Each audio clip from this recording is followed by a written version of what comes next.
At my father's funeral. The priest leaned close and whispered, "Don't go home." I didn't understand him.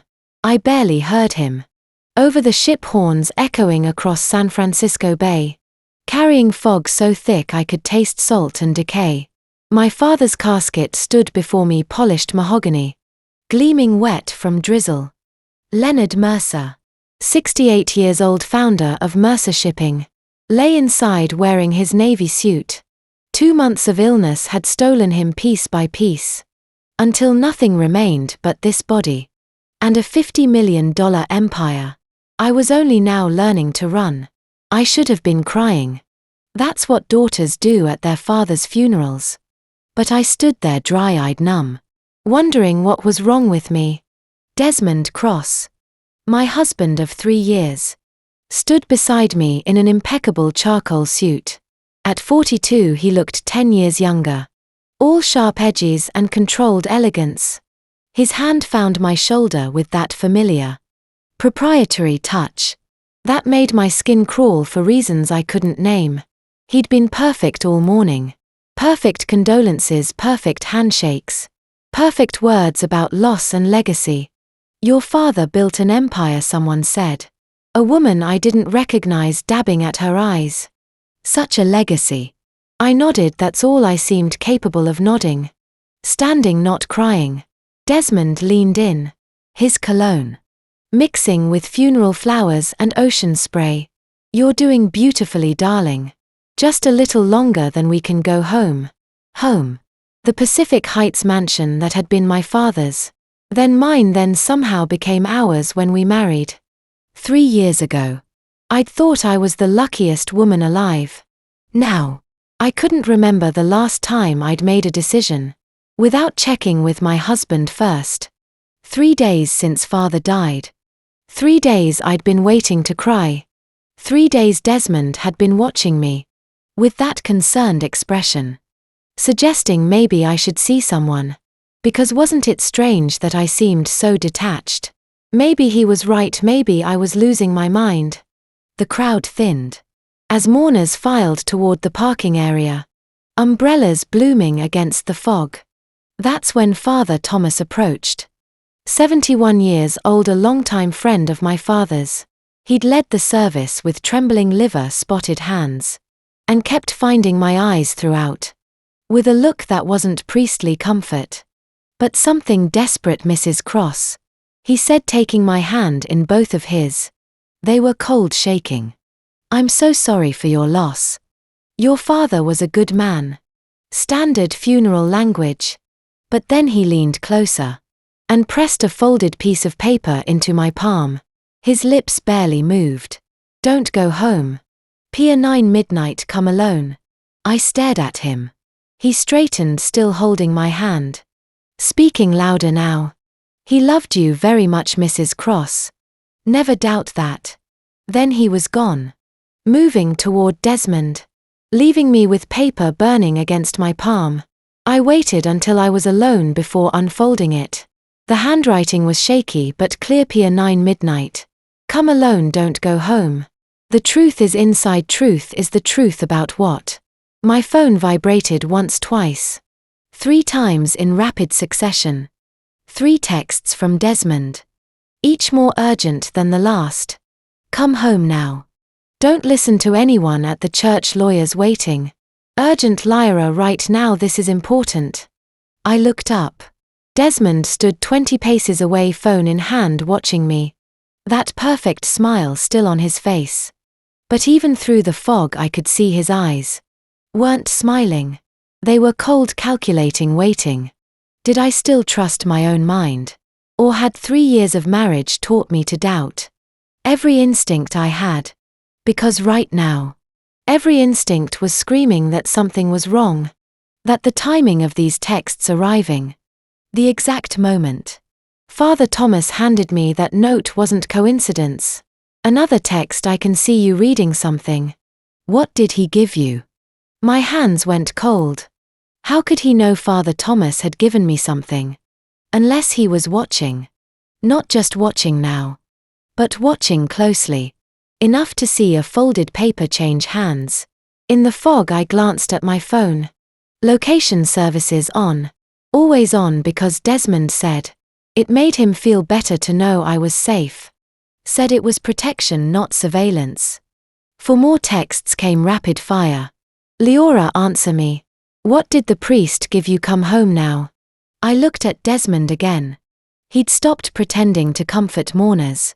He was just standing there, phone in hand, staring at me. That smile still perfect. That suit still impeccable. But those eyes. They weren't the eyes of a concerned husband. They were the eyes of someone who'd been caught. Watching. I'd been married to Desmond Cross for 3 years. 3 years of him knowing exactly where I was. At all times. 3 years of him suggesting I was too emotional. Too irrational, too detached. 3 years of slowly, carefully teaching me to doubt myself. And standing there in the rain. With my father's body behind me. And Father Thomas's note in my hand. I suddenly realized I'd never really known who he was. The fog rolled thicker. Swallowing everything but the man. 20 paces away with his phone. And his perfect smile and his cold watching eyes. Father Thomas' note, don't go home. Desmond's text, come home right now. One of them was lying. One of them was telling me the truth I needed to hear. And I had exactly 4 hours to midnight. To figure out which one. Because whatever was waiting at Pier 9 was either my salvation or the biggest mistake I'd ever make. My phone vibrated again.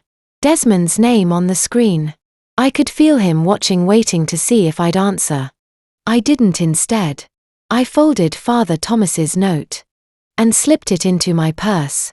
Right next to the phone. That was telling my husband exactly where I was. Every second of every day. The rain fell harder. The ship horn sounded again, lonely and distant. And somewhere in the fog a clock was ticking. Toward midnight. I turned my car north toward the industrial port. Instead of south toward home. The first time in 3 years I disobeyed my husband. My hands shook on the steering wheel. As I pulled out of the church parking lot. Father Thomas's note burned in my purse. Desmond's texts kept lighting up. My phone on the passenger seat. Each one more demanding than the last. But I didn't turn around. I didn't go home. I drove into the fog that was rolling thick. Off San Francisco Bay. And for the first time since I'd married Desmond Cross, I made a choice that was entirely my own. Within seconds. Headlights appeared in my rear view mirror. His black Tesla, sleek and fast. Pulling out from where he'd been waiting. Watching, always watching. My phone rang. Desmond's name on the screen. I didn't answer. Another text, where are you going? Turn around now. I gripped the wheel tighter and kept driving. North through the financial district. Through streets I'd known my whole life. Toward the industrial waterfront. Where my father's shipping containers sat. Stacked like metal mountains in the fog. The Tesla stayed behind me. Close enough that I could see Desmond's silhouette. Through the windshield.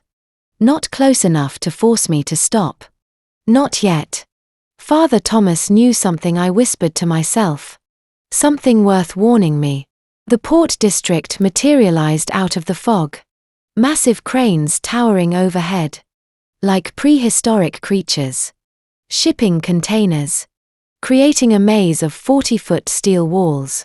Painted in rust and corporate logos. My father's world. The empire he'd built from nothing. And that Desmond had been helping me run. Since father got sick. Sick, that's what we'd called it. Heart failure, the doctors said. But 2 months of watching him fade. Watching him grow weaker and thinner and more confused. Watching him try to tell me something during those last visits. Before Desmond would gently suggest I let father rest. Desmond's headlights blazed brighter behind me. Closer now. I made a sharp right between 2 container stacks. Killed my headlights. And slid into a gap barely wide enough for my sedan. Engine off, lights off. Holding my breath in the sudden darkness. The Tesla's engine growled past 15 feet away. Headlights cutting through fog like searchlights. I could see Desmond's profile through his window. Phone pressed to his ear, neck tense. Then he was gone. Swallowed by fog and the maze of containers. I sat there in the dark. Heart hammering so hard. I could hear it over the distant sound of ship horns. Across the bay. "This is insane," I whispered. "I'm hiding from my own husband like a criminal." But Father Thomas had said don't go home. He'd said it with desperation in his eyes. And Desmond's text had arrived. The instant that note changed hands. Like he'd been watching through a telescope. Like he'd known exactly what Father Thomas was doing. When had I started needing permission? To drive my own car? When had I stopped trusting my own instincts? When had my husband's concern turned into surveillance? I checked my phone. 12:47 p.m. The note said midnight, 11 hours to wait. I couldn't go home. I couldn't go anywhere Desmond might find me. So I sat in my car between those shipping containers. And waited while fog rolled in from the Pacific. And the sun tracked across the sky above. The grey blanket. Invisible but present. By 6 p.m. my legs were cramping.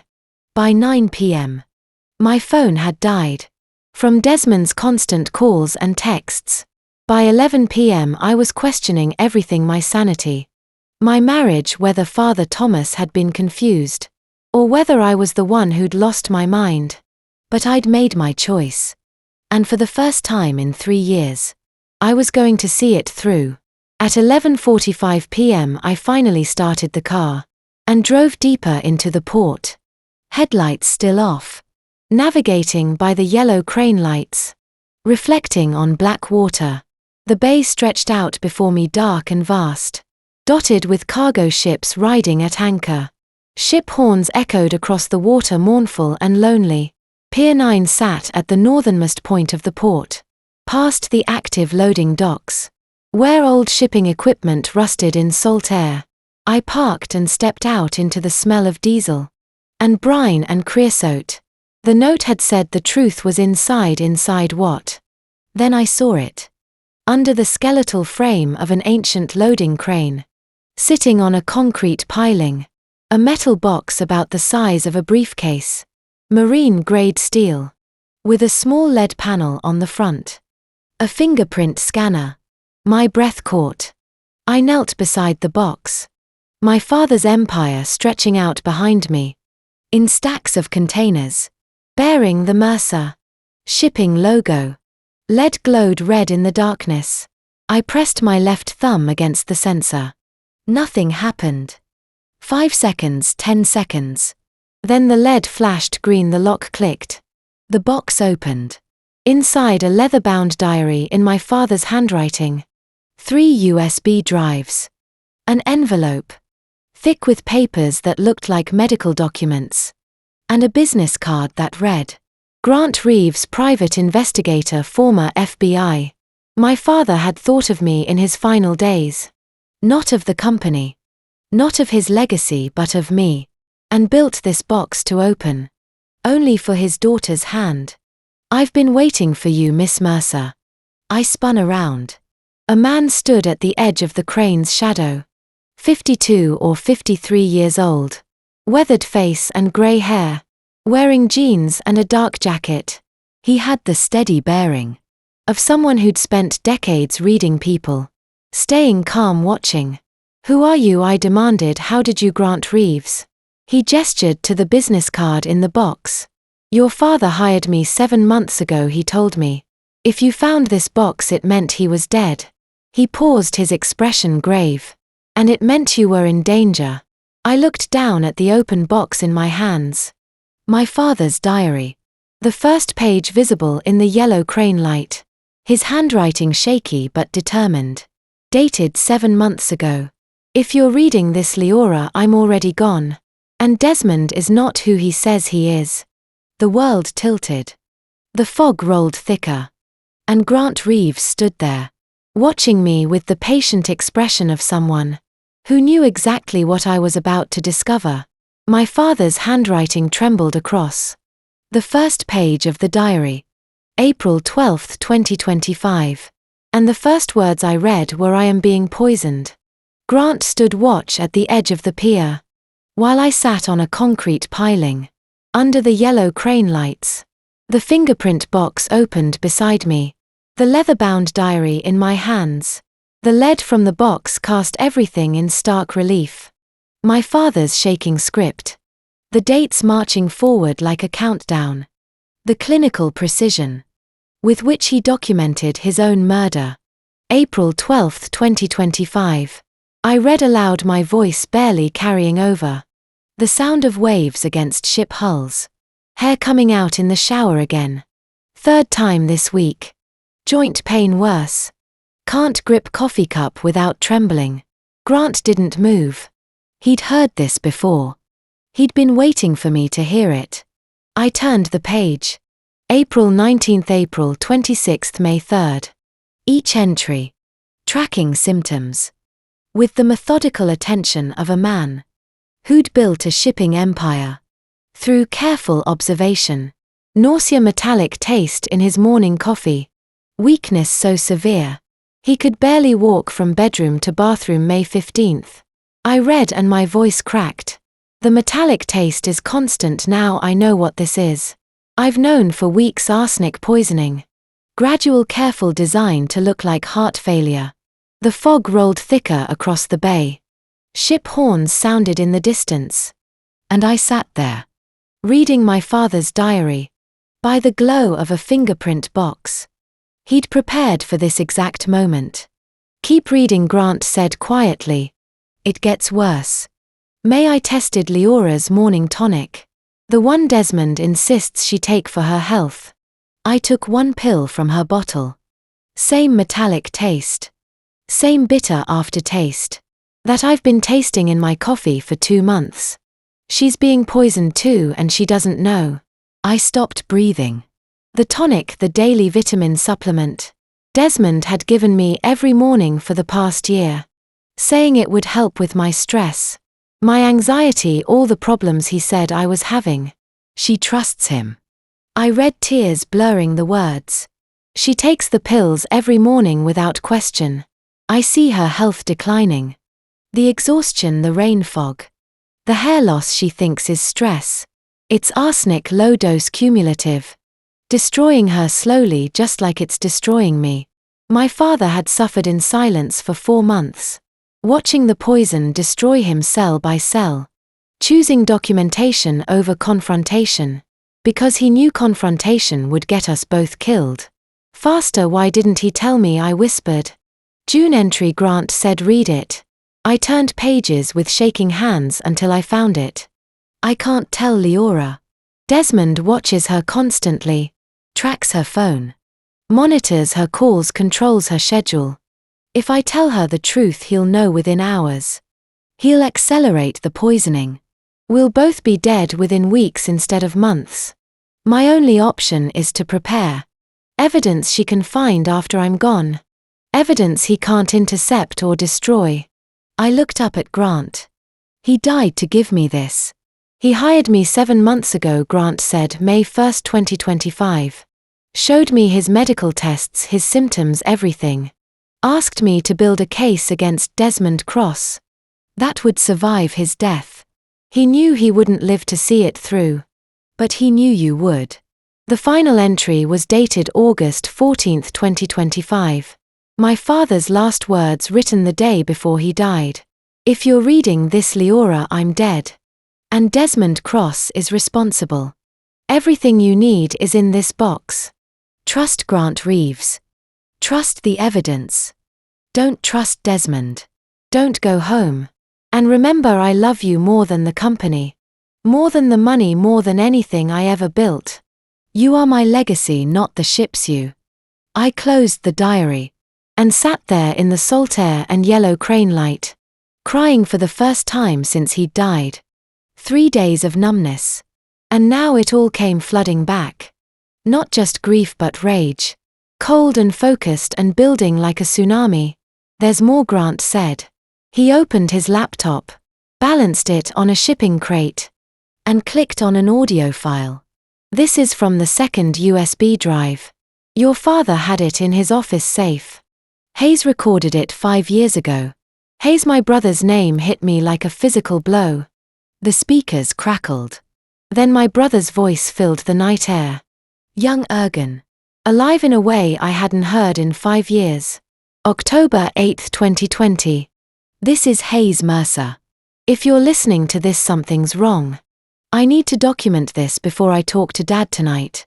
I grabbed the laptop, pulling it closer. I found documents in Dad's office safe. Legal papers showing someone named Hayes Mercer. Accessing the family trust. But the signature isn't mine. The handwriting isn't mine. I compared it to my own signatures, completely different. So I dug deeper. The sound of paper shuffling in the background. My brother breathing hard, nervous. The man using my name to access Dad's trust is not me. His real name is Desmond Cross. I found the fake birth certificate. Fake passport, fake driver's license. He's been building this identity for months, maybe years. Using my name. Using my social security number. Stealing from our family while pretending to be me. How many times had I sat across the dinner table from the man who murdered my brother? Smiling, trusting, completely unaware. I'm telling Dad tonight. Hayes said, his voice tight with anger. We're going to the police tomorrow morning. I have copies of everything. The fake documents, the trust withdraws, all of it. Desmond Cross is going to prison. A pause, my brother's breathing. If anything happens to me, the recording cut off. Just stopped mid-sentence, mid-warning. Silence except for waves and distant ship horns. 3 days later, Grant said quietly. Hayes's yacht capsized in San Francisco Bay. Anchor rope failed. Police ruled it an accident. But your father never believed it. And when Desmond Cross showed up at the funeral, 2 weeks later, introduced himself as a business consultant who wanted to help the grieving family, your father knew. I stared at the laptop screen. The audio file frozen at 53 seconds. My brother's voice stopped forever. At the moment he'd tried to save us all. Grant, I said, and my voice sounded nothing like my own. It sounded cold, controlled, lethal. What else is in these files? Grant spread 3 files. Across the container's metal surface. Under the yellow crane lights. 3 women, 3 insurance policies. 3 deaths spanning 12 years. Celeste Blake, he said, opening the first file. A photograph slid out. A woman with dark hair. And a teacher's smile holding a coffee mug that read, World's Best Educator. 43 years old, elementary school teacher in Miami. Married Desmond Cross in January 2012. Reported missing November 2013. After neighbors heard arguing. Police searched for 6 weeks. Body never found. I stared at the woman's face. She looked happy in the photo. Trusting Desmond filed the life insurance claim. 4 months later, Grant continued, $800,000. Police couldn't prove foul play without a body. So the insurance company paid out. Case went cold. Desmond Cross disappeared from Miami. 2 weeks after collecting the money. Where's her body? I whispered. That's the question your father asked me 7 months ago. Grant opened the second file. My brother's face looked back at me. From his driver's license photo. Hayes Mercer, 30 years old. October 2020, his yacht capsized in San Francisco Bay. Anchor rope failed during a storm. Coast Guard recovered his body 3 days later. Ruled accidental death. I couldn't breathe. Desmond killed Hayes for his identity. Your brother discovered the fraud 3 days before he died. He was going to tell Leonard that night. Instead, his yacht's anchor rope, which had been inspected and certified seaworthy 2 weeks earlier, mysteriously failed in 8-foot swells. Grant's voice stayed flat, professional. But his eyes were hard. Desmond showed up at the funeral 2 weeks later. Introduced himself as a business consultant who wanted to help the grieving family. He had new identity documents by then. New background, new references, new everything. The third file showed my father's face. I couldn't look at it. Leonard Mercer, Grant said quietly. 68 years old, systematic arsenic poisoning. Administered over 6 months. Died August 2025, 2 weeks ago. Medical examiner ruled it heart failure. Because arsenic poisoning mimics cardiac arrest when administered in low doses. Over time, your father knew what was happening, documented it for 4 months, and prepared this evidence box for you to find. How had I lived with this man for 3 years? Shared his bed, trusted his touch, and never once suspected I was sleeping next to a serial killer. Same pattern every time, Grant said. Marry someone with assets. Establish trust through charm and attention. Administer low-dose arsenic to mimic natural illness. Wait, collect insurance or inheritance. Disappear before anyone asks questions. He's been perfecting this method for 12 years. How many my voice didn't sound like mine? How many has he killed that we know of? 3. Celeste Blake Hayes Mercer, Leonard Mercer. Grant looked at me with the steady gaze of someone delivering a death sentence. You're not his wife, Leora. You're his 4th victim. And the target isn't just insurance this time. It's Mercer Shipping. $50 million accessed by impersonating Hayes and marrying the sole remaining heir. The fog rolled across the bay. Ship horns echoed. And I stood there at Pier 9, understanding that I'd been marked for death. The moment Desmond had appeared at my brother's funeral. My father hired you 7 months ago, I said. Did he know all of this? He suspected the moment Desmond showed up, claiming to be a business consultant. Leonard started investigating. Found the pattern, found Celeste Blake's disappearance. Found the insurance payout. That's when he hired me. Grant closed the files. He told me if anything happened to him, I should wait for you to find the box. Let you discover the truth yourself. With evidence you could trust. Because he knew Desmond would try to convince you that you were imagining things. That you were mentally unstable. That grief was making you paranoid. My father had known. Had prepared, had protected me even while dying. What do? I asked. Grant handed me a phone. Go home, act normal. Don't let Desmond know you've discovered anything. Document everything he does. We need more evidence before we go to the police. Right now. We have suspicions and circumstantial evidence. We need proof. At 6 a.m. I pulled into the driveway of the Pacific Heights mansion. Desmond's car sat in the garage. The house looked exactly as I'd left it 24 hours ago. But I walked through the front door as a different person than the one who'd driven away from my father's funeral. The bathroom still smelled like Desmond's cologne and my vanilla body wash. Normal, familiar, deadly. I opened the medicine cabinet with hands that didn't shake. The vitamin bottle sat on the second shelf, where it always did. The label read, Daily Women's Health Complex. Recommended by Dr. Morrison for stress and anxiety. I opened the bottle and shook one pill into my palm. Small, white, innocuous. The same pill I'd taken every morning for a year. Without question. I placed it on my tongue. The metallic taste hit instantly. Bitter copper underneath the coating. Exactly like my father had described in his diary. Not vitamins, not medicine, poison. The same arsenic that had destroyed my father's body, cell by cell, while Desmond watched and waited. The metallic taste on my tongue wasn't just poison. It was proof, evidence, power. And for the first time since my father's funeral, I felt something other than grief. I felt dangerous. I spat the pill into a tissue and wrapped it carefully. My first piece of evidence gathered with my own hands. Good morning, sweetheart. I turned. Desmond stood in the bathroom doorway, in his pajama pants. Hair perfect even after sleep. That smile on his face. The same smile he'd worn at my father's funeral.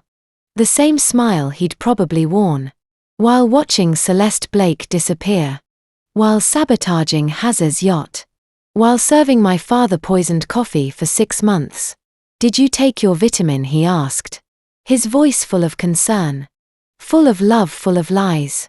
I looked him in the eyes and smiled back.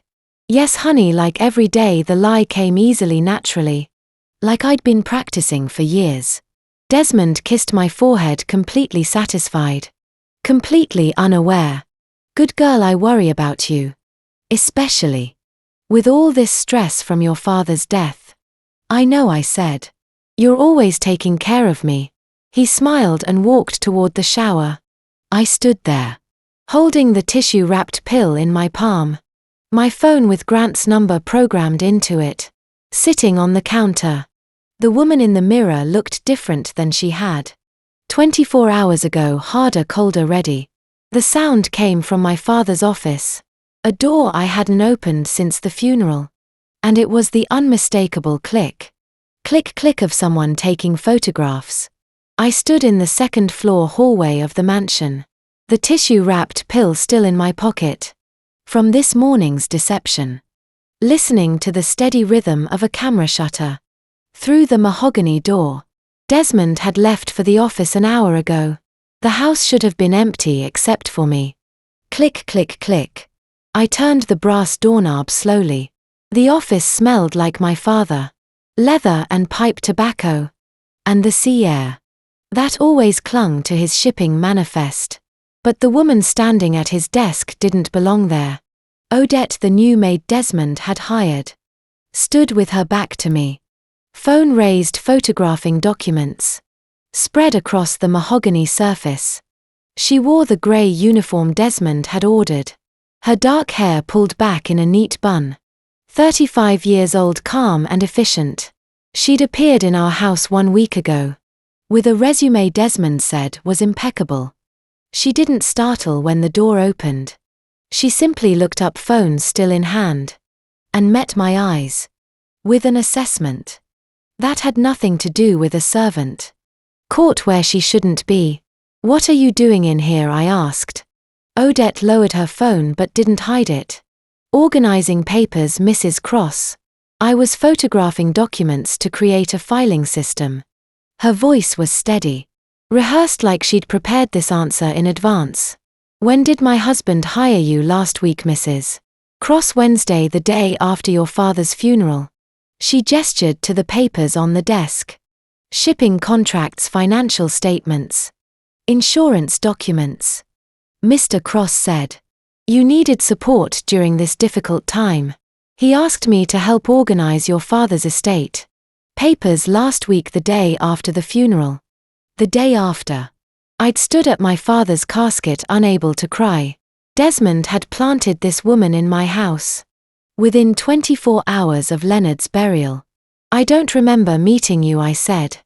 Odette's expression stayed neutral. "You were resting when I arrived." Mr. Cross showed me the house and explained my duties. She set her phone on the desk screen down. "I apologize if I overstepped. I was only trying to be helpful." But her eyes never stopped assessing me. Not with a servant's deference, or an employee's nervousness. She was evaluating me, like Grant had evaluated the victim files at Pier 9. Cold, analytical, measuring threat levels. "These are private business documents," I said, walking closer to the desk. "Why would you photograph them?" Mr. Cross requested digital copies for the estate. Lawyers, he said, paper files were inefficient and might be lost during probate. Odette's hands rested calmly at her sides. No fidgeting, no guilty tells. "I've been photographing and uploading everything to the cloud storage." He provided the answer was technically plausible. Desmond was obsessive about digital records, about control, about knowing where every document existed. But something in Odette's tone felt wrong. Too smooth, too prepared. In a house where my husband was poisoning me, and my father had died documenting evidence. Who could I trust, and how would I even know What company did you work for before this? I asked. Prestige Domestic Services. They placed me with several families. In the Marina district. Over the past 3 years. My references are in the folder Mr. Cross kept. I can get them for you if you'd like. I looked at the documents. Spread across my father's desk. Shipping manifest from 2020, the year Hayes died. Insurance policies, trust documents. Everything Leonard had been gathering. Before Desmond killed him. Leave this office, I said quietly. Don't come back in here without asking me first. Odette nodded. Of course, Mrs. Cross, my apologies. She picked up her phone. Slipped it into her apron pocket. And walked past me toward the door. No argument, no explanation. No fear. She stepped into the hallway. Closing the door behind her with a soft click. I stood there for 30 seconds. Listening to her footsteps recede down the hallway. Toward the servants' stairs. Then I heard it again. Click, click, click. I opened the door. Odette had returned to the office. Must have circled back. The moment I'd stopped listening. And stood at the desk. Photographing the same documents. Phone raised, completely unconcerned. She looked up when the door opened. No surprise, no guilt, just that same calm assessment. I thought I told you to leave, I said. You did, Mrs. Cross. Odette took another photograph. But Mr. Cross asked me to complete this work today. I have 17 more files to photograph. Before he returns home. She wasn't asking permission. She wasn't apologizing. She was informing me that Desmond's orders superseded mine. In my own father's office. The sound of those camera clicks wasn't just surveillance. It was a message. Someone else was watching, gathering information. And I had no idea whose side they were on. Get out, I said now. Dept saved the photo to her phone. Slipped it back into her pocket. And walked past me again. This time I followed her down the hallway. Watching as she descended the servants' stairs. Toward the kitchen. I waited at the top of the stairwell for 5 minutes. Silence, no footsteps returning, no camera clicks.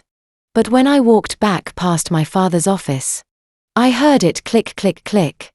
She'd come back up a different stairwell. She was in there right now, photographing documents. Completely unafraid of consequences. Not nervous, not frightened, methodical. I stood in the hallway. Listening to the steady rhythm of her camera.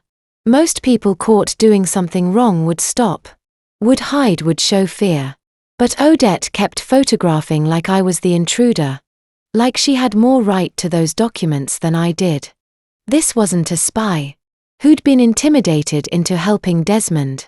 This was someone with her own agenda. Her own reasons, her own investigation. Someone who didn't care if I caught her. Because she wasn't afraid of me. Or maybe because she was more afraid of someone else. I pulled out my phone and texted Grant. The maid Desmond hired is photographing. All of Dad's business documents. Says he told her to. But she's not scared of being caught. Who is she? The reply came 30 seconds later. Checking her background now.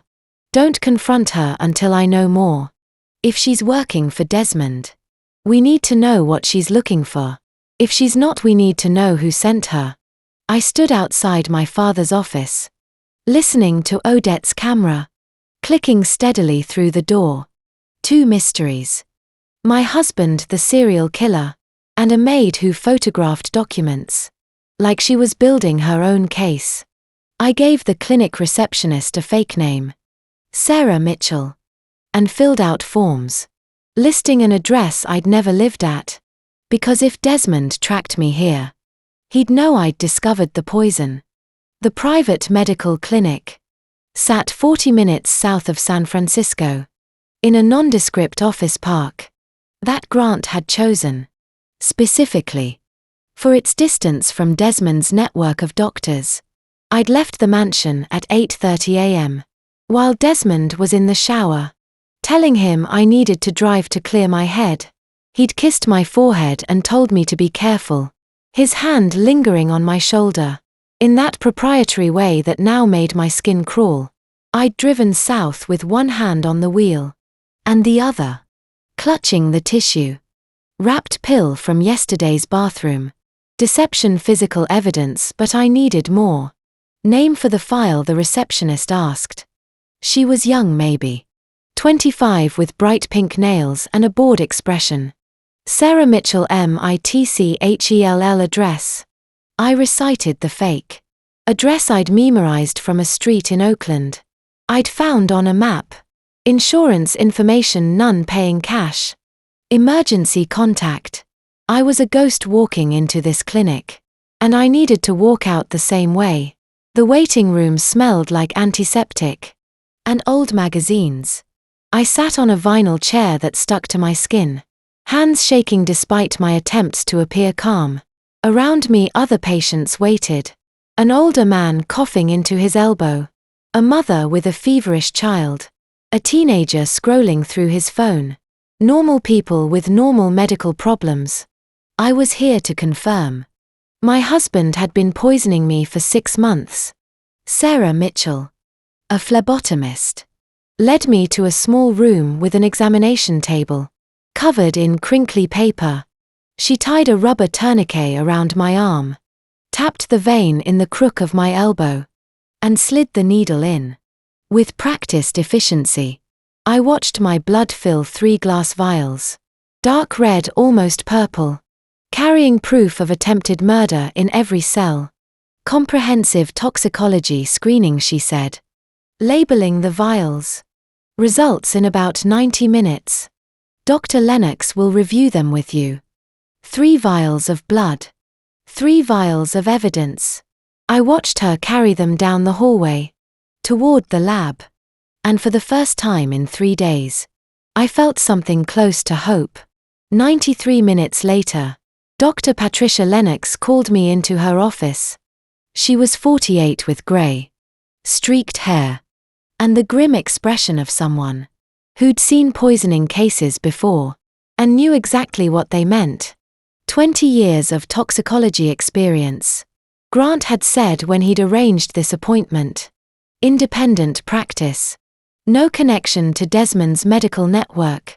She set a printout on the desk between US numbers and chemical compounds. I didn't understand. But one line was highlighted in. Ms. Mitchell, she said and paused. Is that your real name? Does it matter? Not for medical treatment. But it might matter for what comes next. She tapped the highlighted. Your arsenic level is 35 parts per million. Normal levels are 0.2. You have 175 times the safe threshold in your bloodstream. The room tilted slightly. I'd known I'd tasted the metallic poison on my tongue yesterday morning. But hearing it quantified, 175 times normal, made it real in a way that tasting hadn't. How long would it take to accumulate that much, I asked. Dr. Lennox pulled up a chart on her computer. 4 to 6 months of consistent daily exposure. Low doses designed to avoid acute symptoms, but high enough to cause gradual system failure. She looked at me over her reading glasses. This isn't accidental contamination. This is systematic poisoning. What are the symptoms? Hair loss, nausea, joint pain, fatigue, cognitive fog. Metallic taste in the mouth as levels rise. Kidney damage, liver failure. Neurological deterioration, cardiac arrest. I'd become evidence, not just a victim gathering proof, but proof itself. My blood and bones and failing organs, testifying to crimes no one else could see. Every symptom matched. The hair coming out in the shower, that I'd blamed on stress. The nausea I attributed to grief over my father. The joint pain I thought came from sleepless nights. The exhaustion that had made me stop questioning Desmond's constant suggestions that I needed rest, needed help, needed him. You mentioned this was for a legal case. Dr. Lennox said carefully. I need to know, are you still being exposed? Yes. Then we need to start chelation therapy immediately. Every day you wait risks permanent damage. At these levels you're looking at kidney failure, liver damage, neurological problems that might not reverse, even with treatment. She pulled out a prescription pad. I can start you on dimercaprol injections today. We'll need to know. Dr. Lennox stopped writing. Excuse me, I can't. Not yet. I need this evidence to stay in my body a while longer. She set down her pen. Ms. Mitchell, or whatever your real name is. Chelation therapy will remove the arsenic from your system. If you're building a legal case, I can document current levels. But continuing exposure is necessary, I said. My voice sounded cold even to me. Controlled, strategic. The person poisoning me needs to believe it's working. If my symptoms suddenly improve, if the arsenic levels drop, he'll know I discovered it. And then he'll change his method. What price would I pay for justice? My health, my safety, perhaps my life. Anne. Would it be enough to destroy the man who'd murdered my father and brother? You could die, Dr. Lennox said flatly. At these levels with continued exposure, you're looking at organ failure within months. Maybe weeks if the doses increase. Is any case worth that? I thought of my father's diary. 4 months of documentation while poison destroyed him. 4 months of silence and suffering.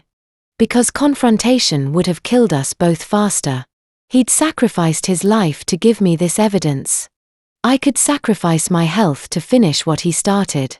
Print 3 copies of these results, I said. Seal them in medical envelopes.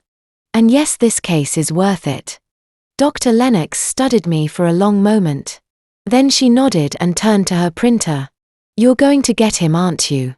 Whoever's doing this to you, yes, good. She handed me 3 sealed envelopes marked confidential patient copy. But if you die before you can testify, he wins. Remember that. I took the envelopes. 3.5 parts per million arsenic. 1 copy for Grant. 1 for a safe deposit box Desmond couldn't access. 1 hidden in my car. And tomorrow morning, I would swallow another poison pill. And watch my husband smile.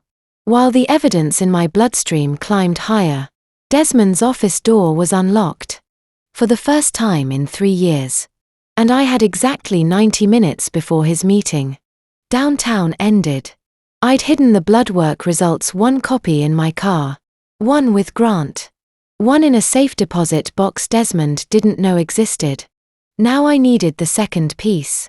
Proof that Desmond Cross had stolen my brother's identity. The door handle turned easily, no click, no resistance. Either Desmond had grown careless or this was bait. The office smelled like leather and expensive cologne. His desk sat against the window. Mahogany and pristine.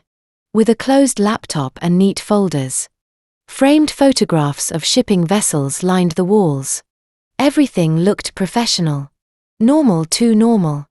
I started with the desk drawers. Business cards, pens organized by color. Appointment books, financial reports. The file cabinets held shipping manifests. Insurance documents, tax returns. All legitimate. All perfectly organized, all useless. Hayes said he found fake documents, I muttered. They have to be here. I'd searched the desk, the cabinets, the bookshelves. Nothing, just an office. Belonging to a businessman. Who happened to be poisoning his wife. Then I saw it. The large ornate mirror on the wall. Its gilded frame. Baroque and excessive. In a room otherwise decorated with clean lines. And it sat slightly crooked. The left edge not flush against the plaster. I ran my fingers along the frame's edge. A tiny gap between frame and wall. I pulled the mirror, swung open on hidden hinges. Behind it a narrow closet lined with shelves. A metal lockbox sat on top. Below it stacks of file folders and photographs. Bound with rubber bands. I pulled down the first stack of photos. The rubber bands snapped. Photos spilled across the desk. The top photo stopped my breath. Hayes, my brother, at 28 in a tuxedo. Arm around a woman in green. Both laughing. I flipped it over. Hayes Mercer engagement party. April 2019, San Francisco Yacht Club. I held my brother's engagement photo in trembling hands. Seeing Hayes's face. Truly his face for the first time in 5 years. And understood that the man I'd been sleeping beside wasn't just a killer, but a ghost wearing my brother's skin. Because this face looked nothing like the man I'd married. Hayes had been broader through the shoulders, with a crooked nose from a childhood surfing accident, and a dimple in his left cheek. The man calling himself Desmond Cross had none of those features. Different bone structure, different jawline, different everything. I grabbed the lockbox, not locked, just latched. Inside documents in plastic sleeves. A US passport. I opened it with shaking fingers. Name Hayes Mercer. Date of birth August 14, 1990. Place of birth San Francisco, California. Photo Desmond Cross's face. The passport had stamps from business trips. London, Tokyo, Singapore. All dated after October 2020. After Hayes died. After his yacht capsized. And his body was recovered from the bay. Below the passport. A birth certificate with Hayes's name. And Desmond's information. A social security card, a driver's license. Complete identity replacement. Every document perfectly forged. To erase my brother. And replace him with Desmond's face. At the bottom, a faded photo. Miami 2007 written on the back. 2 men in their late 20s on a beach. Arms around each other's shoulders. Desmond younger but unmistakable. The other man I didn't know. How long had Desmond planned this? How many months or years had he studied Hayes? Learned his mannerisms. Prepared to step into his identity. The moment my brother died. A car engine cut through my thoughts. I ran to the window. Desmond's Tesla pulling into the driveway. The clock showed 2:50 p.m. 70 minutes. The meeting should have run until 3:30. Seconds, maybe less. I grabbed the passport and Miami photo. Shoved them in my pocket. Threw the other documents back in the lockbox. Pushed it onto the shelf, swung the mirror door closed. It clicked shut as I heard the front door open. Downstairs, honey, I'm home early. Meeting got cancelled, where are you? I stood frozen. Haz's engagement photo still on the desk. The mirror maybe not quite flush, my heart hammering. Lyra, I grabbed the photo, shoved it in my pocket. Looked around wildly. The desk looked untouched. File cabinets closed, the mirror. God, was it straight? Footsteps in the hallway 20 feet away. 15. I opened the office door and stepped out. Pulling it closed. Just as Desmond reached the top of the stairs. He stopped, looked at me. Looked at the closed office door back at me. What were you doing in there? His voice was calm, curious. But his eyes were cold. Measuring my reaction, I held his gaze and lied. Looking for the estate lawyer's business card. I think we need to start probate on father's will. Desmond's hand stayed on his briefcase handle. Did you find it? No. He smiled. That perfect smile I'd once thought meant love. That's okay, I have his number saved. Why don't you go rest, darling, you look exhausted. He walked past me into the office. I stood in the hallway. Hayes's fake passport burning in my pocket. Listening to him set down his briefcase. Hearing his chair creak as he sat at his desk. Then silence. Was he checking the mirror? Opening the lockbox? Counting documents to see if anything was missing? I forced myself to walk down the hallway. Toward our bedroom. Each step measured and calm. Even though my hands were shaking. And my heart was trying to break through my ribs. Inside our bedroom. I closed the door and pulled out the passport. Hayes Mercer's name. Desmond Cross's photo. Proof that my husband had murdered my brother. And stolen his entire existence to marry me. And take $50 million. My phone buzzed. Text from Grant: got your blood work copy. When can you meet? Need to discuss next steps. I typed back with trembling fingers. Found the fake passport. He came home early and almost caught me. Can you meet tonight? Grant's reply came instantly. Pier 9 midnight. Bring everything you found. And Leora, be careful. If he knows you're looking, he'll accelerate his timeline. I looked at the passport in my hand, then at the bedroom door, imagining Desmond on the other side, checking his hidden compartment right now, realizing documents were missing, calculating whether his wife had finally discovered the truth. If he caught me now, with evidence of his identity theft in my pocket, would I become victim number 5?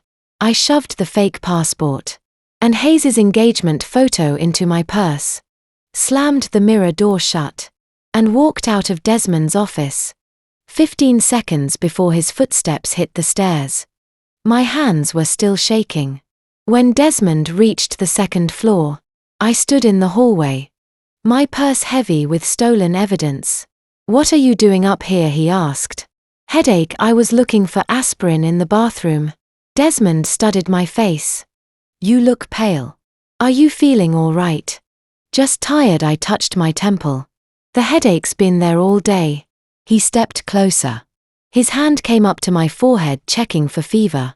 The touch that used to feel like care now felt like surveillance. Maybe you should rest, he said. I'll bring you some tea. Tea with arsenic, probably. Thank you, I said, and walked past him toward our bedroom. Behind me, his office door opened. Any second he might check the mirror, open the lockbox, count the documents. But I had what I needed. That evening, Grant and I sat in Dr. Sherman Hunt's private office. After hours, our family physician for 2 decades, 58 years old with grey hair and tired eyes, looked at the document Grant placed before him. A life insurance policy. $15 million. Beneficiary Desmond Cross, insured party Dr. Sherman Hunt. Recognize this Dr. Hunt? Grant asked. Hunt's face drained of color. His hands trembled as he picked up the policy. Dated 3 months ago. Right after he'd deleted Leonard's arsenic results. He bought life insurance on me, Hunt whispered. God, I'm next, aren't I? I pulled out my blood work. 35 parts per million arsenic.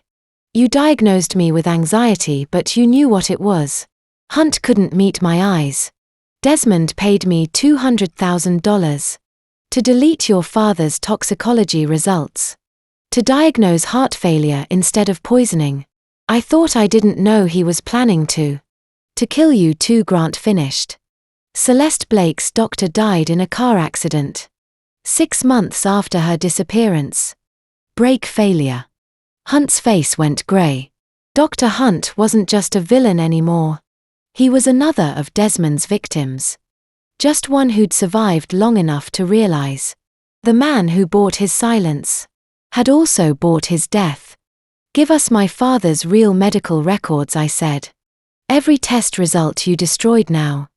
Hunt walked to a locked file cabinet and pulled out a manila folder. Leonard Mercer Complete Toxicology Panel from May 2025. 124 parts per million arsenic. Levels consistent with systematic poisoning. Over 4 to 6 months. I certified cause of death as cardiac arrest. Desmond paid half up front, half after cremation. Grant photographed every page. Proof that Hunt had helped murder my father. Proof that would send both of them to prison. You'll testify, Grant said. Hunt nodded. I'll testify to everything. Just please keep me alive long enough to do it. The next morning, we walked into the operations office at Pier 9. Bryce Hartley, 45. The Pier's operations manager for 8 years. Looked up from his computer. His expression shifted to alarm when he saw Grant's credentials. Mr. Hartley, Grant said, placing another life insurance policy on the desk. Recognize this? Bryce picked it up. $2 million.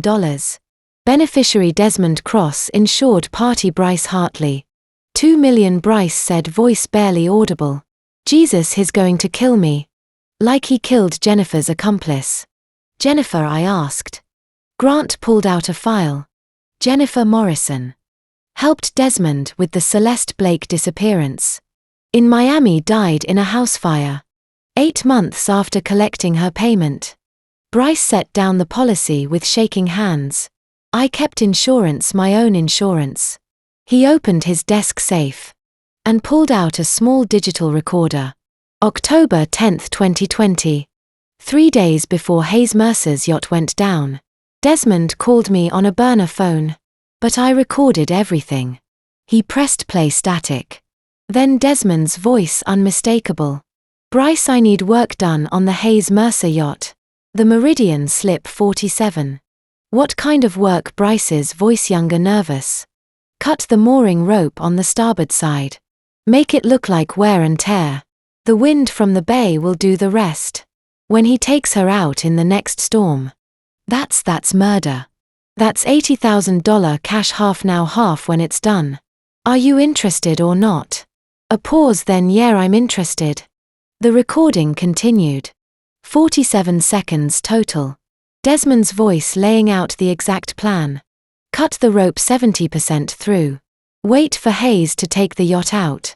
Let the weather do the work. $80,000 for fratricide. How many people had Desmond killed or ordered killed? 5, 6, 7. And how many more had he planned to eliminate? Before someone finally stopped him. Grant saved the audio file to 3 separate drives. While I sat frozen. My brother's voice would have been on that yacht. 3 days after this call. And then he was dead. Drowned when his mooring failed. And the boat drifted into rocks. Not an accident. Murder ordered by the man I'd married. Executed by the man sitting across from me. You'll testify too, Grant said to Bryce. Bryce nodded. I'll testify. Just keep me breathing long enough to do it. I walked out of that office with the audio file. Backed up to the cloud. And the weight of my brother's murder pressing down.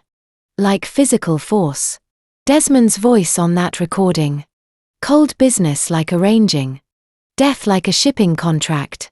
Was the voice that had told me he loved me last night. Grant's car sat in this parking lot. Inside Leonard's real medical records showing 12.4 parts per million arsenic. The fake passport with Hayes's stolen identity. Audio proof of murder for $80,000. 3 victims. 3 pieces of evidence. 3 witnesses ready to testify. We had the doctor, we had the port manager. We had physical proof. Bryce's recording. Played through Grant's laptop speakers one more time. Desmond's voice cold and businesslike. Ordering my brother's murder for $80,000. Like he was negotiating a shipping contract. 47 seconds enough to send him to prison for life. But Odette was still photographing documents. In my father's office. And I needed to know whose side she was really on. I found Odette in the basement at 11 p.m. bathed in laptop glow. Staring at a photograph of a woman. Who could have been her twin. If her twin had been dead for 13 years. Celeste Blake's obituary photo. Stared back from the screen. The basement door had been open. When I'd walked past on my way to bed. Just a crack. But enough to see the blue light flickering below. Enough to hear the soft click of camera shutters. Odette photographing documents again. But this time I had evidence of my own. Dr. Hunt's medical records. Bryce's audio recording. The fake passport with my brother's name. And Desmond's face.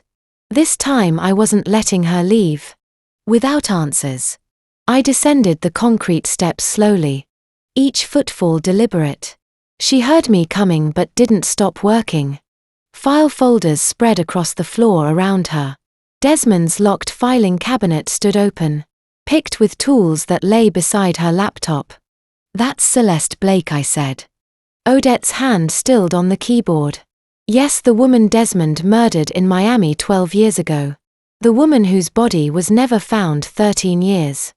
Odette turned to face me. Her eyes were dry but her voice held 13 years of grief. Not 13 years. I've been searching for what happened to my sister. The word hit me like a physical blow.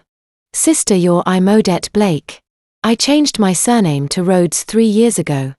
Took 8 months of training. To become a domestic worker. Good enough to pass Desmond's background checks. Infiltrated your household last week with one purpose. To find proof my sister didn't commit suicide. And to kill the man who murdered her. She said it calmly, matter-of-factly. Like she was describing meal preparation. You're not Desmond's spy, I said. You're here for revenge. I'm here for justice. There's a difference. Odette gestured to the laptop screen. Celeste Blake, age 43, elementary school teacher. Reported missing November 2013. Police found a suicide note forged. I proved that 2 years ago. By comparing it to her real handwriting. Her body was never recovered. And Desmond Cross collected $800,000 in life insurance 6 months later. I know, I said. Grant showed me the files. Odette's expression sharpened. Grant Reeves, the investigator your father hired. You've been working with him for 5 days. Since I found my father's evidence box at Pier 9, I pulled out my phone and showed her the photo of Dr. Hunt's records. My father had 124 parts per million arsenic in his blood. I have 35. Desmond's been poisoning both of us. Odette's voice cracked when she spoke. The funeral director said. Celeste looked peaceful. When they finally found her body. 3 years after she disappeared. But I saw the autopsy photos. When I finally bribed the right clerk. There was nothing peaceful about arsenic poisoning. Her organs were. She stopped, breathed. Desmond paid the medical examiner. To suppress the toxicology results. Paid him to rule it suicide. Paid him to cremate the body. Before anyone could ask questions. 2 women, 2 sisters. Both destroyed by the same man using the same poison. Why didn't you go to the police, I asked.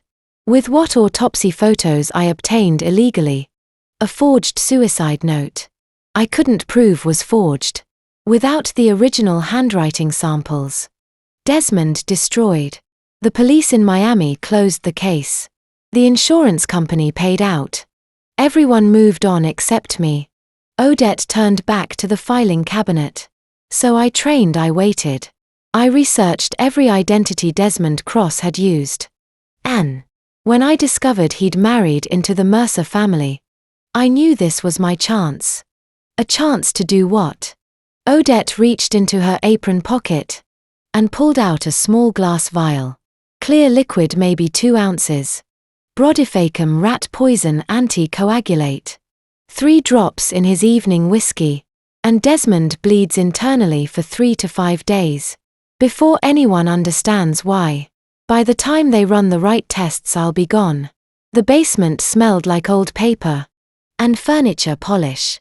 But the vial in my palm when she handed it to me. Carried the faint chemical tang of anticoagulant death. 3 drops, that's all Odette said it would take. 3 drops in aged whiskey. And Desmond would bleed internally for days. Before anyone understood why. He has his whiskey. At 11:30 Odette continued like clockwork. I was going to do it tonight. Add the poison to the decanter. Before he came downstairs. He'd pour his glass, drink it, go to bed. And by Friday he'd be dead. No, I said. Odette's eyes went hard. You don't get to tell me no, he killed my sister. He deserves prison. I pulled out my phone and showed her everything. The fake passport. The audio recording of Desmond ordering Hayes' murder. Dr. Hunt's confession. Death is too easy. He gets to escape. But prison supermax. 23 hours a day. In a concrete cell for the rest of his life. That's real suffering. That's justice. Odette stared at the evidence on my screen. You have all this medical records proving the poisoning. Audio proof of murder for hire. Identity theft documents. 2 accomplices ready to testify and you. I gesture to the files spread across the floor. What have you found? Financial records showing the embezzlement. Insurance documents. The marriage certificate to Celeste. With his real signature. Before he learned to forge. Everything I need to prove who he really is. Then we combine our evidence, I said. We build a case that destroys him legally. We put him in prison where he can't hurt anyone else. Where he'll suffer for decades. Instead of bleeding out peacefully in 3 days. Odette looked at the vial in my hand. Then at the laptop screen showing her sister's face. Then at me. Legal justice, she said slowly. You really think it's enough? I think it's the only way we both survive. If you poison him and disappear, you spend the rest of your life running. If we do this right, we both get to watch him convicted. Odette was silent for a long moment. Then she nodded. Okay, legal justice. Give me the vial back. I need to dispose of it safely before. Footsteps on the basement stairs, slow, deliberate. The distinctive rhythm. I'd learned to recognize in 3 years of marriage. Desmond, Odette and I froze. The filing cabinet stood open behind us. 24 incriminating documents. Spread across the concrete floor. In the harsh LED light. Her laptop displayed Celeste's obituary photo. My phone showed the fake passport. The footsteps continued descending. He wasn't supposed to come down here until midnight. But there he was 15 seconds from the bottom step. And we had evidence of our investigation. Scattered across the floor. Like an accusation. The lie came so easily I almost believed it myself. I'd asked Odette to find father's old shipping manifests. And we'd simply lost track of time. In the basement chaos, I swept the documents into a pile. While Odette closed the filing cabinet, Desmond reached the bottom step. Just as I turned to face him. Funny time to be doing estate research, Lyora, he said. I couldn't sleep. The shipping contracts from 2019 should prove father's mental state was fine. When he updated his will, the lawyers need documentation. Desmond looked at Odette. She stood with her hands folded, the perfect servant. My apologies, Mr. Cross, Odette said. I should have tidied as we went. Mrs. Cross asked for my assistance. Desmond studied us both. The silence stretched. I forced myself to meet his eyes. I have a dinner meeting, he said finally. Harbor Commission. I'll be back by midnight. Have a good evening, I said. He climbed the stairs. We waited until we heard the front door close. Then Odette sat on the concrete floor shaking. He knew something was wrong, she whispered. But he left, I said. And tomorrow. We make this house into the trap that catches him. 24 hours later. Grant arrived with 2 technicians. While Desmond attended his Harbor Commission dinner. 3.5 hours to work. The technicians move through the mansion like ghosts. Installing tiny cameras no bigger than shirt buttons. Master bedroom, Grant directed. Study, basement, kitchen, main entryway, garage. And the master bathroom. Aimed at the floor panel where the safe is. You're the homeowner, Grant said, handing me paperwork. Everything we're installing is legal. So long as you authorize it. I signed 7 consent forms. Authorization to install surveillance in my own home. My father's home. He turned this house into my prison, I said. Now it's his trap. Odette watched from the doorway. The bathroom camera. Will it catch him accessing the floor safe? Grant adjusted the angle on his laptop perfectly. And it's all uploading to encrypted cloud storage. Even if he discovers the cameras, will have everything. The cameras were tiny black eyes. No bigger than shirt buttons. But they saw. Everything Desmond had hidden for 3 years. At 10:45 p.m. Grant spread legal documents across the desk. California is a 2-party consent state for recording. He explained, but there's an exception. Single-party consent in your own home. You live here. You can record anywhere. except where guests have reasonable privacy expectations. What about the bathroom, I asked. Aimed at the floor panel, not the facilities. Legally defensible. And Desmond isn't a guest, he's a resident. You have full authority. I'd spent 6 years in this house feeling watched. Controlled, trapped. Now the house was watching him. The next morning at 9:20 a.m., Odette searched the master bathroom. While Desmond was at his office, she pried up the loose tile beneath the vanity. Inside, a U.S. passport. Older, worn with stamps from 3 cities. She whispered into her phone recording for Grant. Found his real passport. Thomas Ridley, born 1982. 3 cities, 3 victims. The stamps told the story. Miami, Florida, March 2008. 3 weeks before Celeste Blake married Desmond Cross. Sacramento, California. January 2013. 1 month before Leonard's arsenic symptoms began. San Francisco, California, August 2019. 1 week before Leonard changed his will. The Miami stamp is 3 weeks before my sister married him. Odette said he was never Desmond Cross. He was always Thomas Ridley, moving from city to city, victim to victim. Below the passport, banking documents from the Cayman Islands, account statements showing 13 years of deposits, insurance payouts, embezzled funds, inheritance transfers total $4.2 million. Odette called Grant. $42 million. That's not running money, that's disappearing money. Check the recent transactions. Grant said she scrolled through.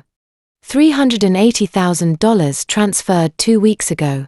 Right after Lyora started asking questions. We're out of time. An hour later, Grant sat in the study with us. The passport and bank statements spread across the desk. Thomas Ridley disappeared from Miami in 2013, Grant said. Collected Celeste's insurance and vanished. Resurfaced in Sacramento under a new identity. Disappeared again in 2020 after Hayes' death. Each time he liquidates and starts fresh. How long do we have, I asked. Grant pulled up a document. He purchased a one-way ticket to Grand Cayman yesterday. Departure date 5 days from now. 5 days. Less than a week before Thomas Ridley vanished forever. With over $4 million. Leaving 3 dead victims. And me with enough arsenic to kill me within months. The cameras are live, Grant said. But we need him to confess. We need him to say something on tape. That proves he murdered Leonard Hayes and Celeste. Without that confession, we have circumstantial evidence and accomplice. Testimony good but not ironclad. He's already moving money, Odette said, a week, maybe less. Grant spread the passport and bank statements across the study desk. Thomas Ridley's entire escape plan in 14 pages. The cameras were live, feeding encrypted footage to servers Desmond would never find. But we needed him to confess on tape before he ran. And according to the most recent wire transfer, he just purchased a one-way ticket to Grand Cayman. Departure date 5 days from now. So we provoke him, I said. We make him think he's won. And we record every word. When he tells us how he did it. Grant nodded. You'll need to be careful. If he realizes. You know, he might accelerate his timeline. Or worse. He might decide you're too dangerous to live alive. I've been taking his poison for 6 months, I said. I'm already dangerous to live alive. The difference is now I know it. Odette pulled out her phone, showing the camera feeds from all 7 locations. In the mansion. Live footage of empty rooms waiting. When she asked. Tomorrow night, I said, I'll stage a breakdown. Tell him I can't handle the grief, that I need him. That I'm falling apart. Make him comfortable, make him think I'm weak. And then I'll ask him questions about my father. My brother, our marriage. Let him talk, let him brag. And the cameras will catch everything, Grant said. I looked at the screen showing my bedroom. The study, the basement where we'd almost been caught. The mansion that had been my prison was now my weapon. 5 days, I said. That's all the time he has left as a free man. Desmond slid the court documents across the breakfast table, like he was serving me eggs. A competency petition, claiming I suffered from severe paranoid delusions. Filed yesterday. Hearing scheduled in 72 hours. The cameras Grant installed were live watching, recording, but Desmond had struck first. What is this? I asked, picking up the papers, with hands that only shook slightly. Protection, Desmond said, sipping his coffee. The same coffee I'd been pretending to drink for days, while spitting the poison into tissues. I've frozen all your accounts, darling. It's temporary. Just until the doctors can evaluate your mental state. The words hit me like ice water. You froze my accounts, our accounts, legally. The power of attorney you signed after your father's death gives me that authority. He set down his cup with a gentle clink against the saucer. Your behavior lately has been erratic. The accusations, the paranoia about Hayes's death. Dr. Morrison agrees you need help. I stared at the petition. Filed August 7th. Yesterday. While I'd been planning how to get him to confess. On camera he'd been filing legal paperwork to have me declared incompetent. You can't just freeze my accounts, I said. That's my inheritance. Our accounts legally, he repeated. And I'm protecting them. Protecting you until you're well again. Credit cards, checking, savings, investment accounts. Everything's temporarily restricted. I'm not sick. Desmond pulled another document from his briefcase. A psychiatric evaluation. Signed by someone named Dr. Morrison. This says otherwise. I had you evaluated discreetly, using your medical records and observations. I've documented. Over the past 6 months. 6 months since he'd started poisoning me. Since the arsenic had begun accumulating in my bloodstream, causing the symptoms he was now using to have me declared insane. Dr. Morrison documented everything. Desmond continued. Your obsession with Hayes's accident. The wild theories about your father's death. The paranoid belief that I'm somehow responsible for tragedies that were clearly accidental. Those aren't theories, I said. I have evidence. Desmond's expression shifted, concern mixed with pity. That's exactly what concerns us, Leora. You've constructed an entire conspiracy. From grief and guilt. You hired a private investigator to follow me. You've been searching my office. You've convinced yourself that the man you married is a murderer. Every accusation was true, but presented this way. Through the lens of a grieving daughter. Losing her mind. It sounded like delusion. The court hearing is in 72 hours, Desmond said. They'll determine whether you need a conservatorship, whether someone needs to make decisions for you. Until you're well. 3 years of marriage, and it came down to I owned everything on paper and nothing in reality. I excused myself to the bathroom, locked the door and pulled out my phone. My fingers shook as I tried to access my bank account. Account restricted. Please contact the account administrator. Savings account, investment portfolio, credit cards. Transaction denied. Card inactive. I owned a $50 million shipping company. And I couldn't buy coffee. My phone was on Desmond's account plan. My car was registered in both our names. The house belonged to my father's estate, which Desmond was now executor of. Thanks to that power of attorney, I'm worth $50 million. I whispered to my reflection. And I can't access a dime. My phone buzzed. Text from Grant, saw the court filing, call me now. I dialed, he answered on the first ring. He filed for conservatorship. Grant said without preamble. Emergency psychiatric hold. I just pulled the documents from the court database. He froze everything I said, all my accounts. I'm completely locked out. That's the first move. He's not trying to control you, Lyra. His trying to bury you legally first, then literally. I sat on the edge of the bathtub. Phone pressed to my ear. What do you mean? Conservatism gives him total control of your assets. Then you die from mental illness complications. While institutionalized. Maybe suicide, maybe medication interaction. Another tragic loss for the grieving husband. He collects the insurance, liquidates the company, and takes his Grand Cayman flight with millions. The court hearing is in 3 days, which means he's planning to move against you. Within 2 weeks maximum.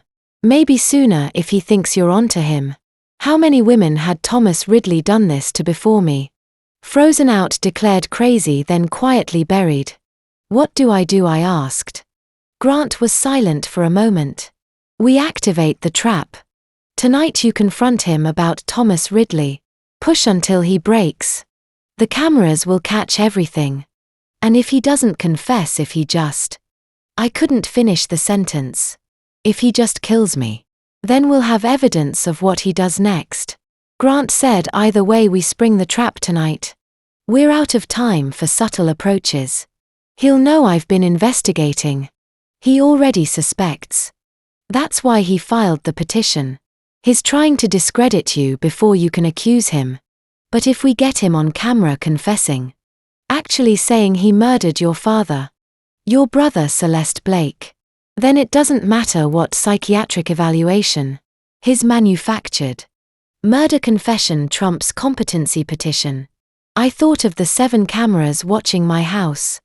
The encrypted cloud storage. The evidence we'd already gathered. Bloodwork, audio recordings. Fake passports, financial documents. What if he attacks me? I asked. Odette will be in this house. I'll be monitoring the camera feeds in real time. From my car parked 2 blocks away. If he makes a move, I call the police immediately. But Leora Grant's voice softened. You're the bait. You understand that, right? We're using you to draw him out. I understand. You confront him tonight about Thomas Ridley. Tell him you know who he really is. Show him the passport if you have to. Make him react, make him talk. And whatever happens, stay near the cameras. Living room has the best coverage. I stared at my reflection in the bathroom mirror. Pale thin from 6 months of arsenic poisoning. Terrified but alive. Still alive, and I had 72 hours to stay that way. Tonight, I said, I'll do it tonight. I'll be watching, Grant promised, every second. You're not alone in this. I hung up and gripped the bathroom counter. Phone pressed to my ear. Grant's voice still echoing in my head.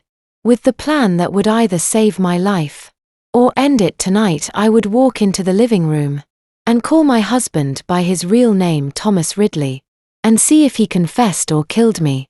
72 hours until the court hearing. But I had maybe 12 hours before he realized I knew too much to let live. I let the wine glass slip from my trembling fingers. Crystal shattered against marble. Cabernet sprayed across ivory silk like arterial blood. Desmond looked up from his laptop, startled by the crash that echoed through the mansion. I can't, my voice broke perfectly. Years of amateur theater finally paying dividends. I can't do this anymore. I sank onto the sofa, letting genuine exhaustion show. 3 weeks of playing his devoted wife had left me hollowed out. The trick to selling a breakdown was using real fatigue as scaffolding. Leora. He set the laptop aside, concerned, creasing his features. What's wrong? Everything. I pressed trembling hands to my face. The rumors about Leonard. The whispers that you, that we. A sob caught in my throat. I know you didn't hurt him. I know it, but everywhere I go, people look at me like I'm complicit in murder. Desmond rose slowly, crossing to where I sat. This was the gamble. Push too hard and he'd retreat. Not hard enough and he'd dismiss my performance. I need you to tell me the truth. I looked up at him. Through tears. I'd manufactured. By thinking about my father's final moments. Whatever happened, I've stood by you. But I can't defend what I don't understand. Please, Desmond, help me understand. His expression shifted. Calculation flickering behind sympathy. He was measuring whether my breakdown was genuine or strategic. I held his gaze, letting vulnerability bleed through. You really want to know? His voice was soft, almost tender. I need to know. He sat beside me close enough that our knees touched. His hand found mine. Fingers interlacing with practiced intimacy. Leonard was dying anyway. Desmond said quietly. Stage 4 pancreatic cancer. 6 months, maybe less. The arsenic just accelerated the inevitable. My heart hammered against my ribs. Keep breathing, don't react. Let him fill the silence. He was going to suffer. Desmond continued, thumb stroking across my knuckles. Waste away in some hospice, drowning in morphine. I spared him that indignity. You poisoned him. I kept my voice neutral, stripped of judgment. I managed his exit. His grip tightened fractionally. There's a difference. Pattern interrupt. He was confessing to 3 murders. While stroking my hair. And I had to sit there, pretending gratitude for his honesty. What about the investigator? I whispered. One asking questions about the will. Grant Reeves. Desmond's jaw tightened. He was getting too close. Making connections. That would have complicated everything. So I handled it. Handled it how? Does it matter? He studied my face, searching for revulsion or fear. He's gone, the investigation died with him. I leaned into him, resting my head against his shoulder, while my stomach churned with revulsion. Somewhere in this mansion, hidden cameras were recording every word.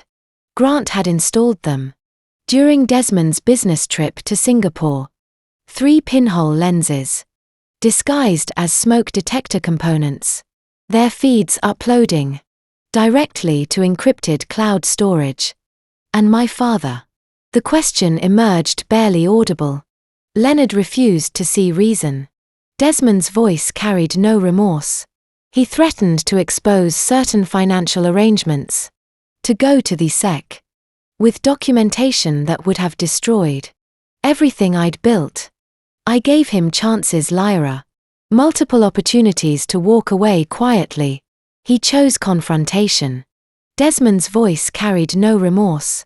He threatened to expose certain financial arrangements. To go to the SEC. With documentation that would have destroyed everything I'd built. I gave him chances, Lyra. Multiple opportunities to walk away quietly. My father chose integrity. He chose truth over complicity. And Desmond murdered him for it. But if you think this confession was enough to put Desmond behind bars, let me tell you something about the American justice. Vague admissions don't hold up in court. I needed him to say the words explicitly, and I had exactly one more chance to get them. Drop a comment below with a whether you think Leora should seduce Desmond, or b whether she should threaten him to get the full confession. I'm curious which strategy you'd choose in her position. And just so we're clear, while this story is inspired by real revenge cases, I've fictionalized names, locations and specific details for dramatic effect. So you took care of it, I murmured against his shirt. I protected us. His hand moved to my hair, fingers combing through dark strands. Everything I did to secure our future. To build something lasting. He was talking about my father's murder. Like it was estate planning. Clinical, pragmatic, utterly devoid of human feeling. I stayed there another 20 minutes. Letting him hold me. While he rationalized 3 homicides as necessary. Business decisions. When he finally released me to take a phone call, I slipped away to the guest bathroom and vomited. Until nothing remained. The next morning, I sat across from Grant in his downtown office, while he reviewed the recordings. Sunlight slanted through floor-to-ceiling windows, illuminating transcripts spread across mahogany. It's not enough, he said. Finally looking up. with frustration carved into every line of his face. I stared at him. He admitted poisoning Leonard. He admitted killing Hayes. He admitted murdering my father. He said he managed Leonard's exit, that he handled Hayes. That he took care of your father. Grant tapped the transcript. Defense attorneys will argue. He was speaking metaphorically. That managed meant arranging hospice care. That handled meant paying Hayes to drop the investigation. The language is too vague for conviction. Pattern interrupt. We had evidence like a completed jigsaw puzzle. Missing the centerpiece. Everything circumstantial. Nothing explicit enough to guarantee conviction. So what do I need? My voice was flat, exhausted. The words themselves. Grant met my eyes. I poisoned Leonard Ashford. I killed Marcus Hayes. I murdered Richard Mercer. Explicit confessions using explicit language. Without that, any prosecutor is taking this case to trial with 50 odds at best. I checked my phone. The deadline Desmond had set for finalizing the foundation paperwork was 48 hours away. Once those documents were signed, his access to my father's fortune would be legally ironclad. Then I'll get them, I said quietly, tonight. The bedroom door had a lock on the outside. 3 years of marriage. But Desmond's hand went to it. Like he'd been planning this moment since the day we moved in. That night I'd promised Grant explicit confessions. The next afternoon, Desmond walked into our bedroom, carrying a manila folder, and wearing the expression of a man who'd already won. Judge Eleanor Vale signed the preliminary order. This afternoon, he said. You're officially under my care now. I looked up from the book I've been pretending to read. Preliminary doesn't mean permanent. I still have the hearing. You won't make it to the hearing, darling. He said it casually, like mentioning rain. What does that mean? It means Dr. Morrison's evaluation was very convincing. The court agrees you're a danger to yourself. That you require immediate supervision. Desmond took the book from my hands. The full hearing is in 36 hours. But temporary restrictions are effective immediately. Based on lies. Based on medical testimony. His mask dissolved completely. No more pretense of concern. Just cold calculation in eyes that had never loved me. The court order restricts unsupervised communications. He continued, holding out his hand. I'll hold your phone for now. You can't. I can do whatever's necessary to keep you safe from yourself. Your phone, Leora. I placed it in his palm. He pocketed it without checking the screen. You should rest, he said, moving toward the door. I'll check on you in a few hours. The door closed. The lock clicked. I stared at solid mahogany, processing the sound. 7 cameras hidden throughout the room were capturing everything Desmond's confidence might shock. That clicking lock. All recorded and uploading to encrypted storage. I waited 3 minutes listening. No footsteps, no shadow under the door. The bathroom air vent required a screwdriver. But Grant had loosened the screws enough that I could turn them by hand. The backup phone sat in a waterproof case behind the ductwork. I texted, locked in bedroom. He took my phone. Moving faster than we thought. Grant's response came within 30 seconds. Cameras live. Don't panic, let him think he's won. He'll make a mistake. What if the mistake is killing me before the hearing? Then we'll have evidence of what he does next. Grant said, either way we spring the trap tonight. We're out of time for subtle approaches. He'll know I've been investigating. He already suspects. That's why he filed the petition. He's trying to discredit you before you can accuse him.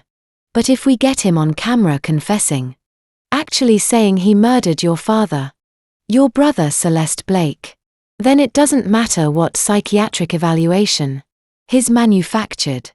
Murder confession trumps competency petition. I thought of the 7 cameras watching my house. The encrypted cloud storage. The evidence we'd already gathered. Bloodwork audio recordings. Fake passports, financial documents. What if he attacks me? I asked. Odette will be in the house.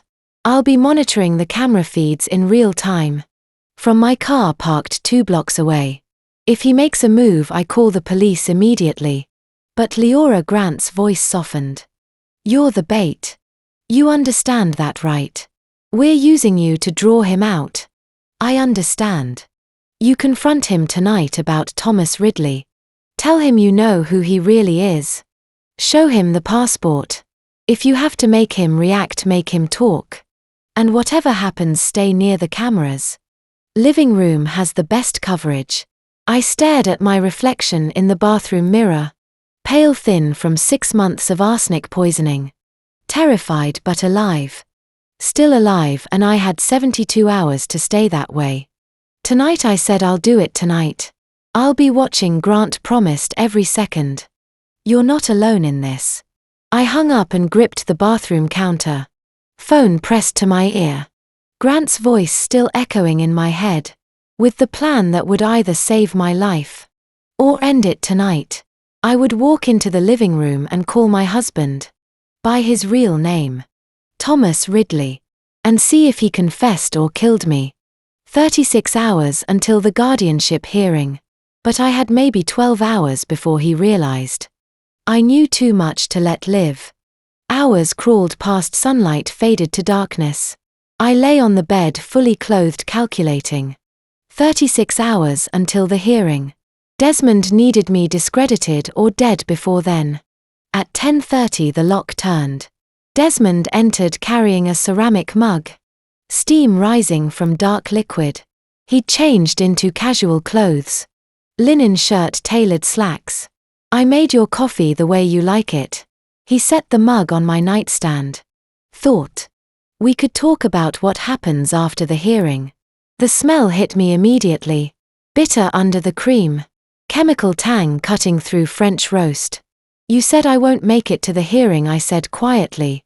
A slip of the tongue. He sat in the bedside chair watching me. Drink your coffee, darling. It'll help you sleep. Pattern interrupt. The coffee smelled exactly like the tea Leonard drank. Every night for 6 months. Before he died. I lifted the mug with trembling hands. Real fear flooded my system. The ceramic was warm against my palms. That's right, Desmond murmured. I sipped, barely wetting my lips. And palmed the mouthful into tissues. Positioned on my lap. Swallowed air. Sipped again, more tissues. So tired suddenly.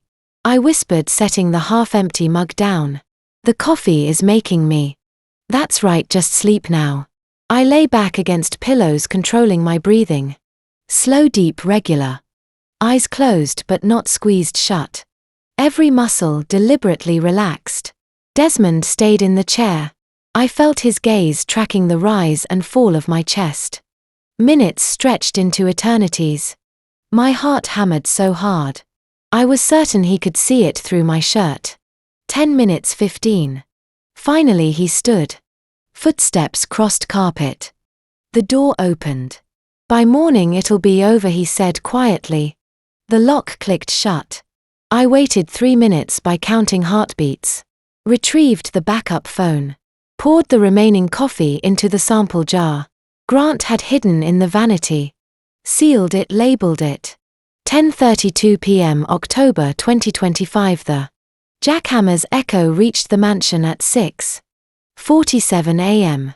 Grant's excavation team breaking through the Pier 9 warehouse floor. 12 meters down. Exactly where Leonard's hidden map said. They'd find Celeste Blake's body. I stood at the bedroom window, listening to construction noise drift across the bay, while Desmond slept in the guest room. Confident I was dead or dying. Behind the locked door, the backup phone buzzed with Grant's text. Cadaver dogs alerted. Digging now. 20 minutes later another message arrived with a photo. Human remains wrapped in deteriorating top. Partially decomposed. Silver ring still visible on skeletal left hand. Female buried approximately 10 to 15 years. Based on decomposition. Grant's text quoted the excavation foreman. Wedding band engraved CB.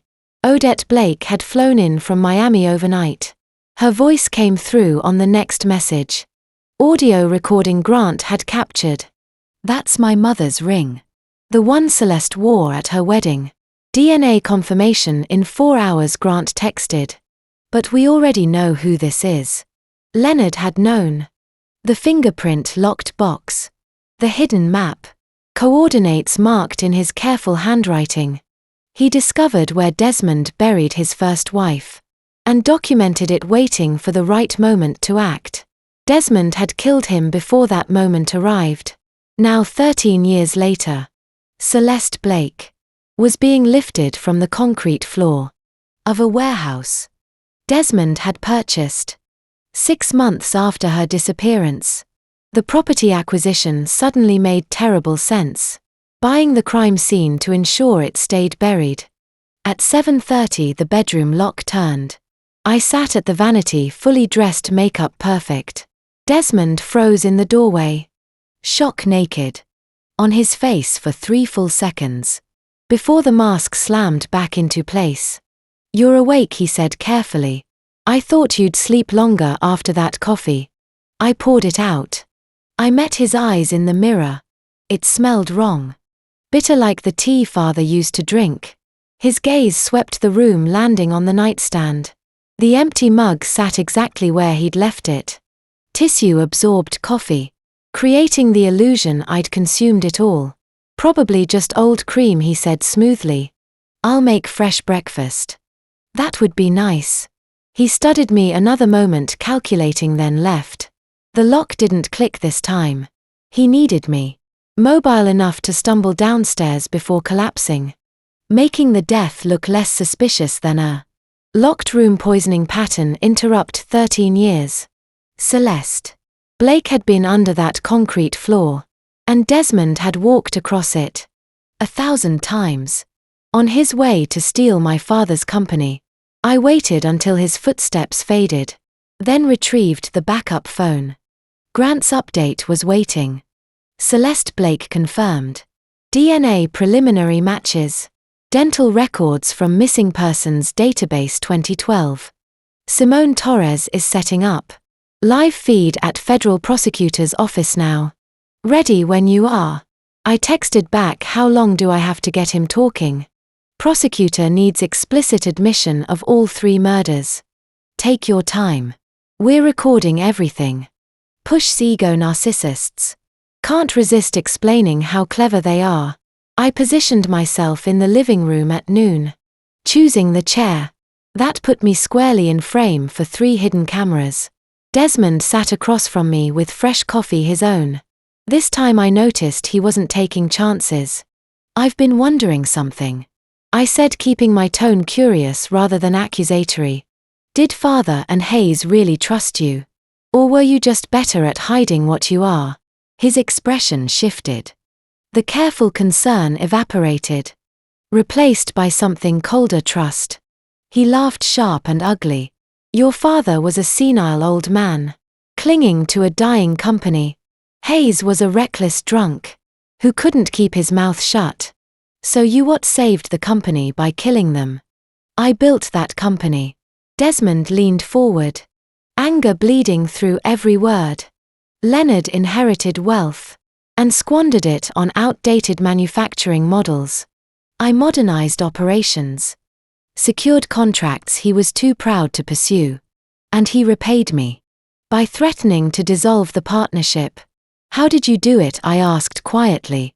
The arsenic 124 parts per million. In his evening tea for 6 months. The confession spilled out. Like he'd been waiting years to tell someone.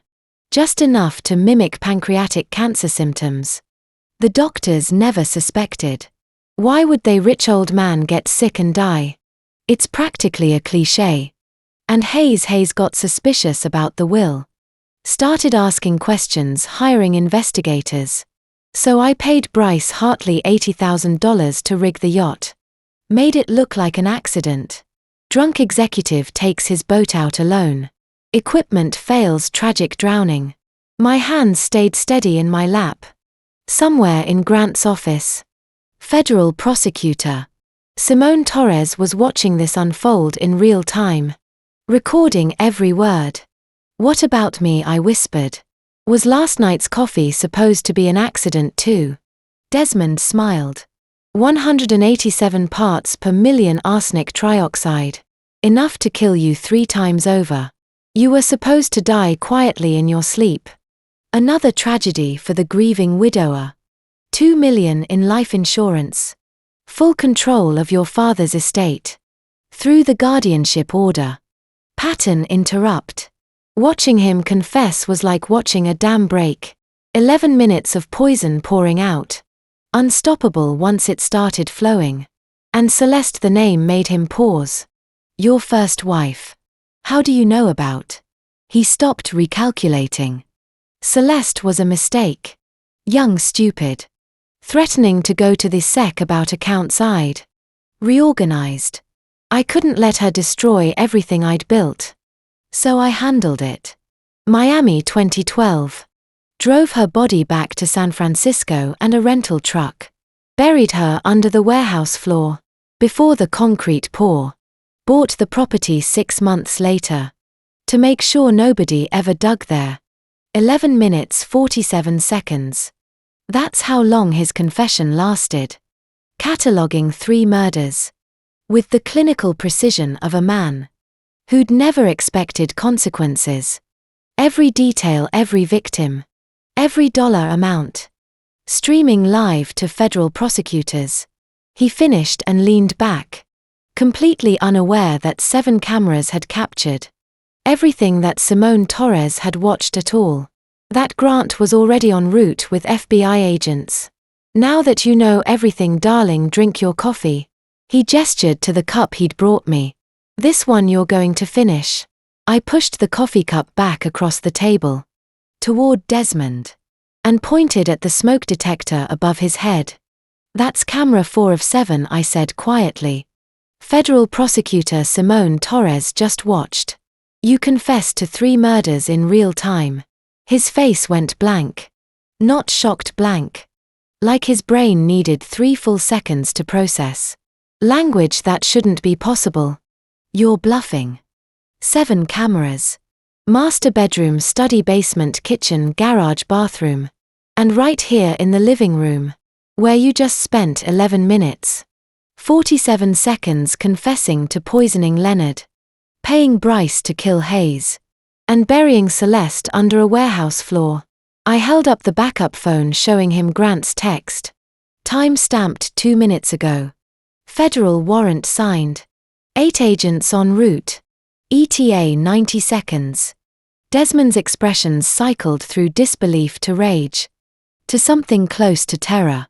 His hands gripped the chair. Arms hard enough that knuckles went white. "Simone Torres has the footage." I continued. "The warrant was signed 8 minutes ago. Listen, you can hear them coming." Sirens cut through afternoon silence. Multiple vehicles close and getting closer. He lunged for the coffee cup. The poisoned one he'd brought me. But I'd already moved it beyond reach. His hand swept empty air. "You destroyed everything," he whispered. "Everything I built. You built it on corpses. I just made sure people could see them." The front door exploded inward. Battering ram against solid oak hinges. Tearing from the frame. With sounds like gunshots. 8 FBI agents swarmed the living room. Weapons drawn, voices overlapping, commands. On the ground. "Hands behind your head. Do it now." Desmond stood frozen. Staring at the doorway. Like he still couldn't believe this was happening. 2 agents grabbed his arms, forcing him down. Handcuffs clicked shut around wrists that had held me. Comforted me, planned my murder. "Desmond Cross, also known as Thomas Ridley.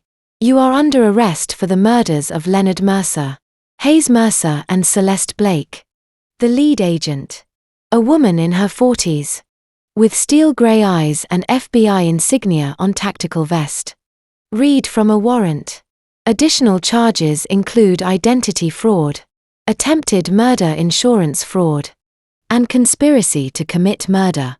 Grant appeared in the doorway behind the agents, watching Desmond with an expression I couldn't read.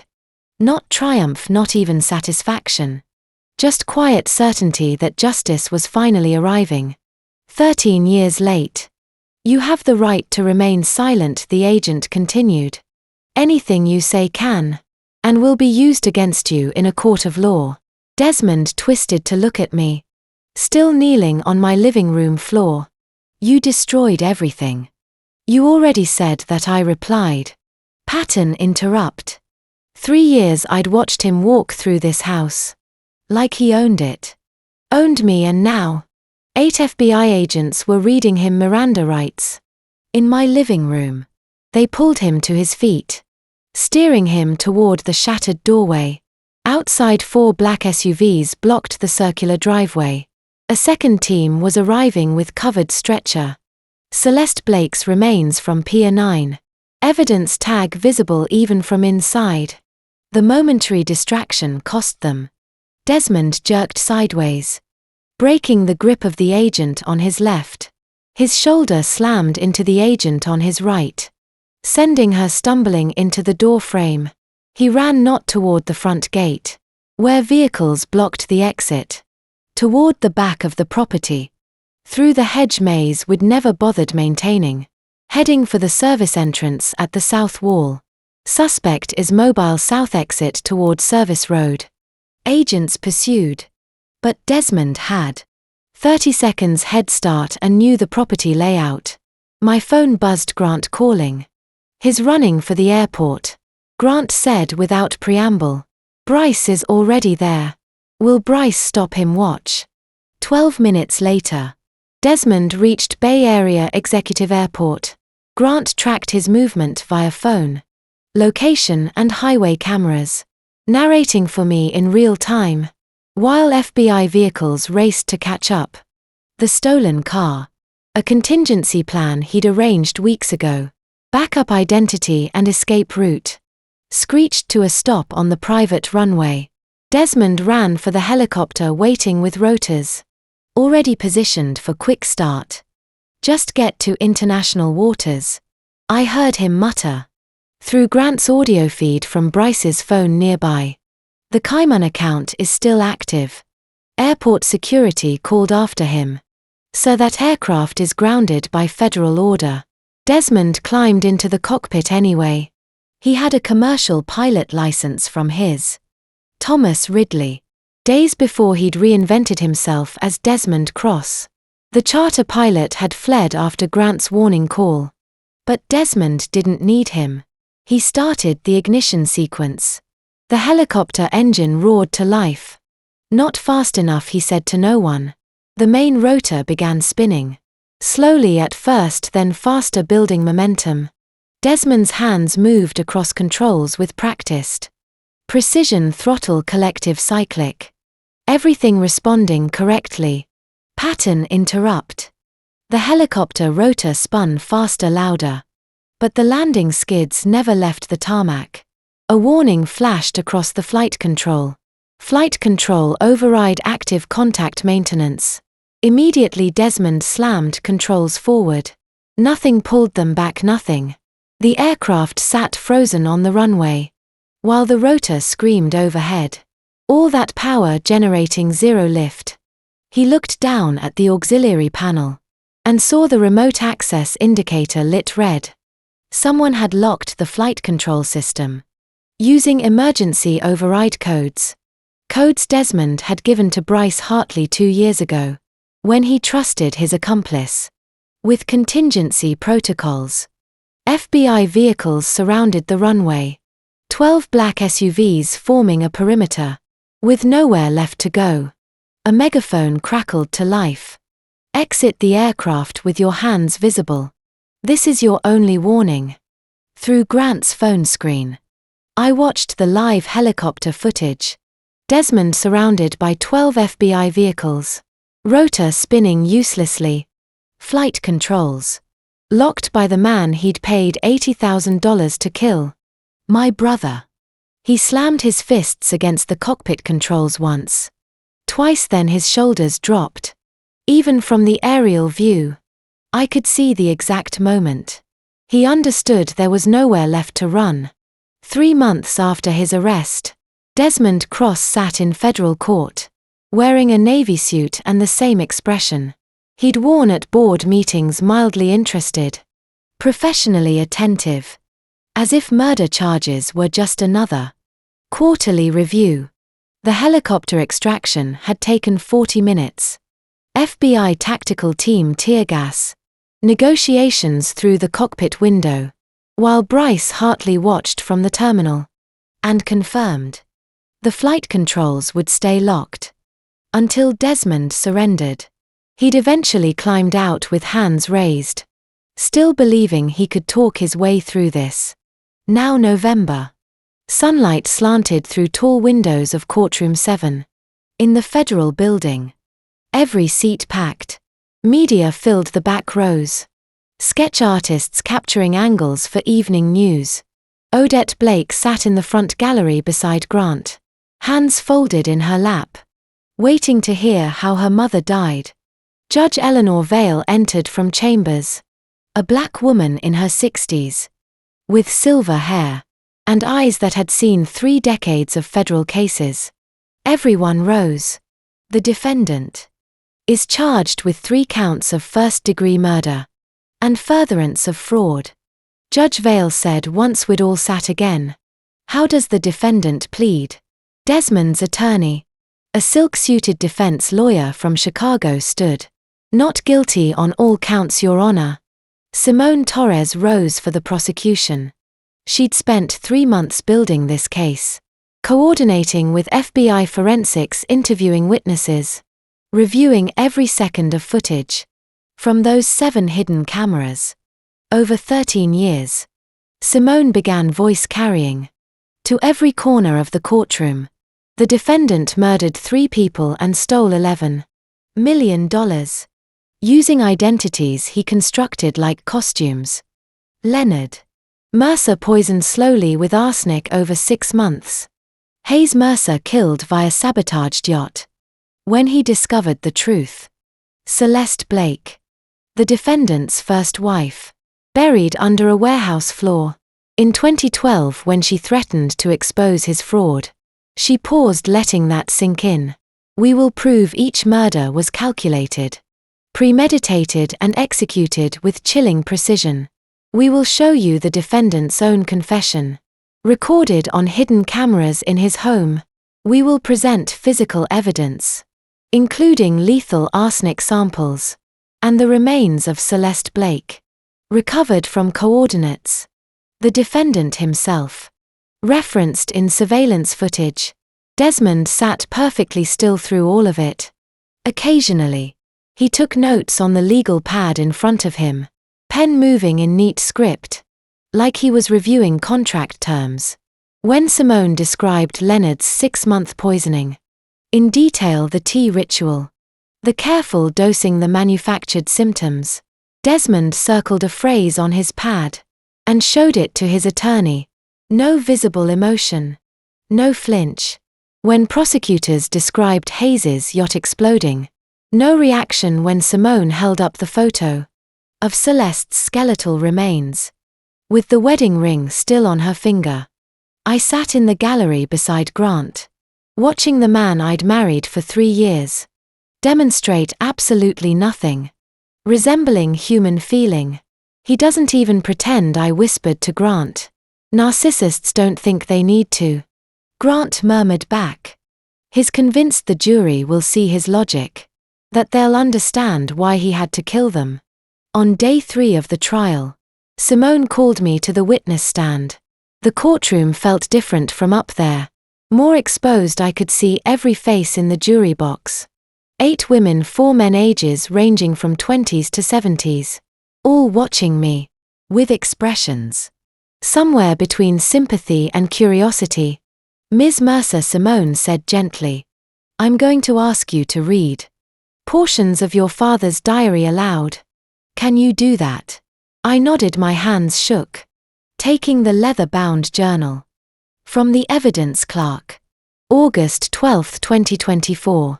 I began finding the marked page. The weakness is worse. Desmond insists I see Dr. Hunt again. I trust him to handle things while I'm ill. My voice steadied as I continued. August 30th. My hands shake when I try to sign documents. The nausea comes in waves. Desmond has been so good to Leora through all this. September. Desmond helped me update my will. Today I can barely hold a pen anymore. He's been like a son to me.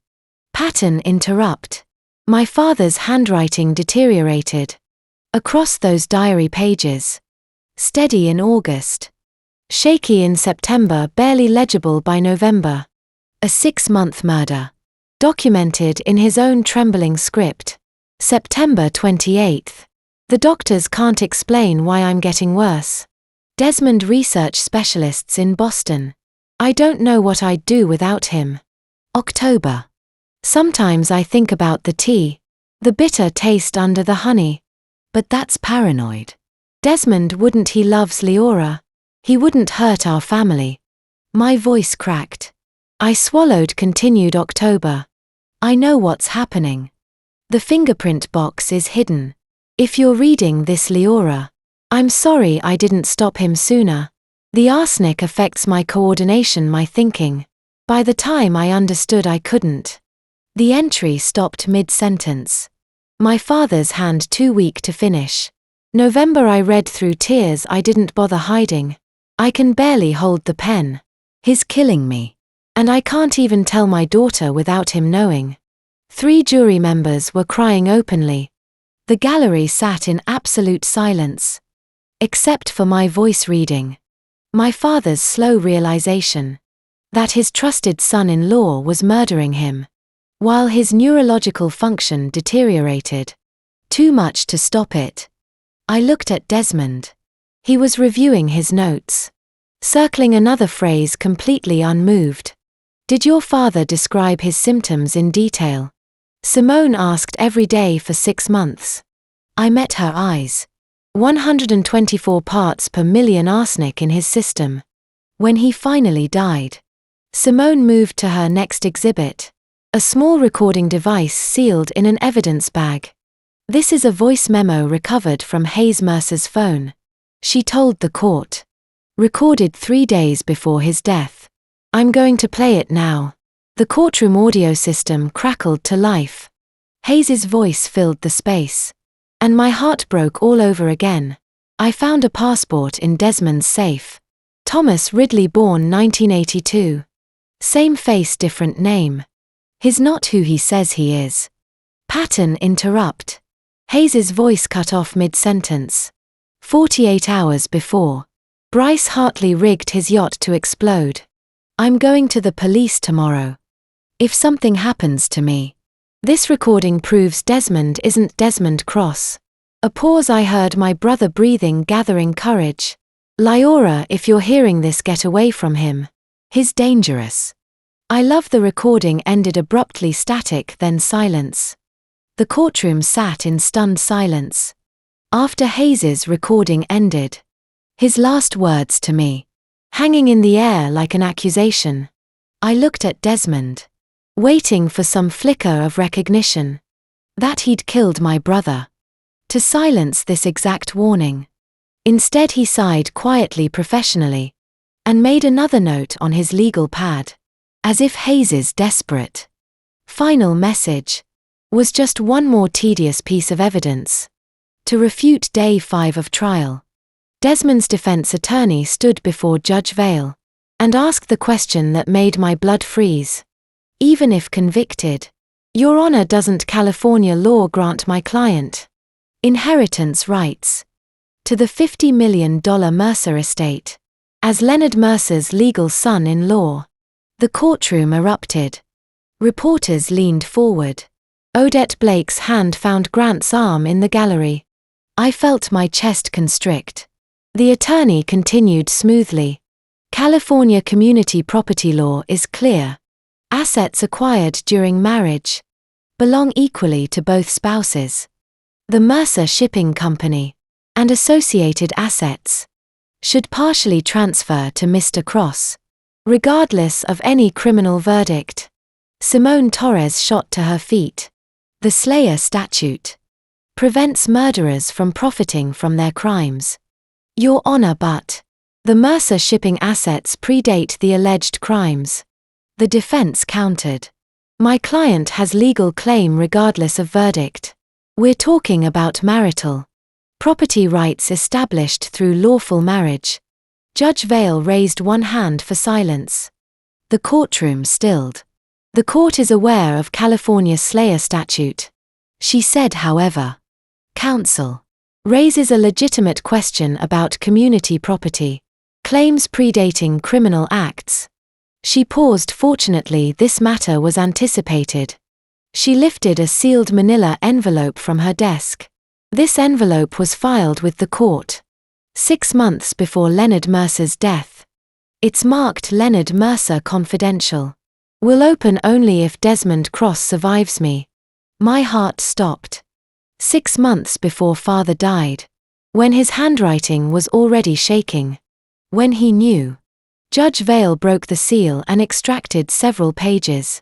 I, Leonard Mercer, being of sound mind and body, hereby transfer all assets, holdings and equity in Mercer Shipping Company to an irrevocable void trust, accessible only to direct bloodline descendants. She looked up at Desmond. The trust includes explicit clause. No spouse, step relative, or non-blood family member may claim inheritance. Under any circumstance. All previous wills are hereby nullified. Desmond stood halfway up, then caught himself. His voice carried across the silent courtroom. Anyway, that's not possible. I watched him sign the other will. You watched him sign a decoy, Judge Vale said quietly. This document was notarized by 3 independent witnesses and filed under seal, with instructions to open only if you outlived him. Which you did. Patton interrupt. My father had known for 6 months that Desmond was poisoning him, and instead of running or fighting, he'd quietly rewritten his will to ensure the murderer got nothing. Your client is legally entitled to $0 of the Mercer estate, Judge Vale told the defense attorney. The Slayer statute is irrelevant. Leonard Mercer disinherited him while still alive. Desmond's mask shattered completely. He stood up, forcing his defense attorney's hand away as he took the stand. Under a brutal cross-examination, his pride couldn't stomach losing to a dead man's hidden will, and that toxic narcissism became his undoing. Instead of denying the charges, he arrogantly defended his actions as tactical business decisions, showing zero remorse to the horrified jury. He was furious not because he had taken innocent lives, but because I had been clever enough to outsmart his final trap. 2 days later, the jury deliberated for 9 hours on the charge of first-degree murder of Leonard Mercer. The form in red. We find the defendant guilty. On the charge of first-degree murder of Hayes Mercer. We find the defendant guilty. On the charge of first-degree murder of Celeste Blake. We find the defendant guilty. Guilty on all counts. 3 murders, attempted murder, interstate fraud totaling $11 million, identity falsification across 3 states. Judge Eleanor Vale looked at Desmond with an expression of cold finality. Mr. Cross, you are hereby sentenced to 3 consecutive life terms, without possibility of parole at ADX Florence Supermax Prison. You will serve 23 hours per day in solitary confinement, in an 80-square-foot concrete cell. You will die in prison, and the estate you murdered for will never be yours. I watched federal marshals lead Desmond Cross out of the courtroom, in chains for the last time, past Odette Blake, who stood silent in the gallery, holding her mother's silver ring, recovered from Celeste's remains. 3 consecutive life sentences at ADX Florence, the Supermax prison, where he'd spend 23 hours a day in an 80-square-foot concrete cell until he died. He'd killed 3 people. For $50 million he'd never touch. And he'd confessed to every detail. Because his narcissism couldn't tolerate anyone thinking he wasn't brilliant. The day after Desmond's sentencing, Grant called with news. That should have felt like victory. Miami police wanted to reopen Celeste Blake's 2012 case. And they needed my testimony. For what could be 12 to 18 months of depositions, hearings and reliving every detail of 3 murders. I'd already survived once. Miami PD has enough to charge him with Celeste's murder. Separately, Grant explained across his office desk. Marina District. Sunlight slanted through windows behind him. They want you to testify about the pattern. The confession footage, the timeline. Build a stand-alone case for Florida jurisdiction. I stared at the folder he'd placed in front of me. Crime scene photos from 2012. Celeste Blake's apartment building. With the corroded balcony railing. Autopsy reports. Witness statements from neighbors. Who'd heard nothing suspicious. He already has 3 life sentences, I said quietly. What's the point of a 4th? Closure for Odette, justice for Celeste. Another jurisdiction holding him accountable. Grant's voice was gentle but factual. It matters legally. It matters symbolically. How long would it take? 12 to 18 months minimum. Multiple trips to Miami for depositions. Grand jury testimony. Possibly another trial.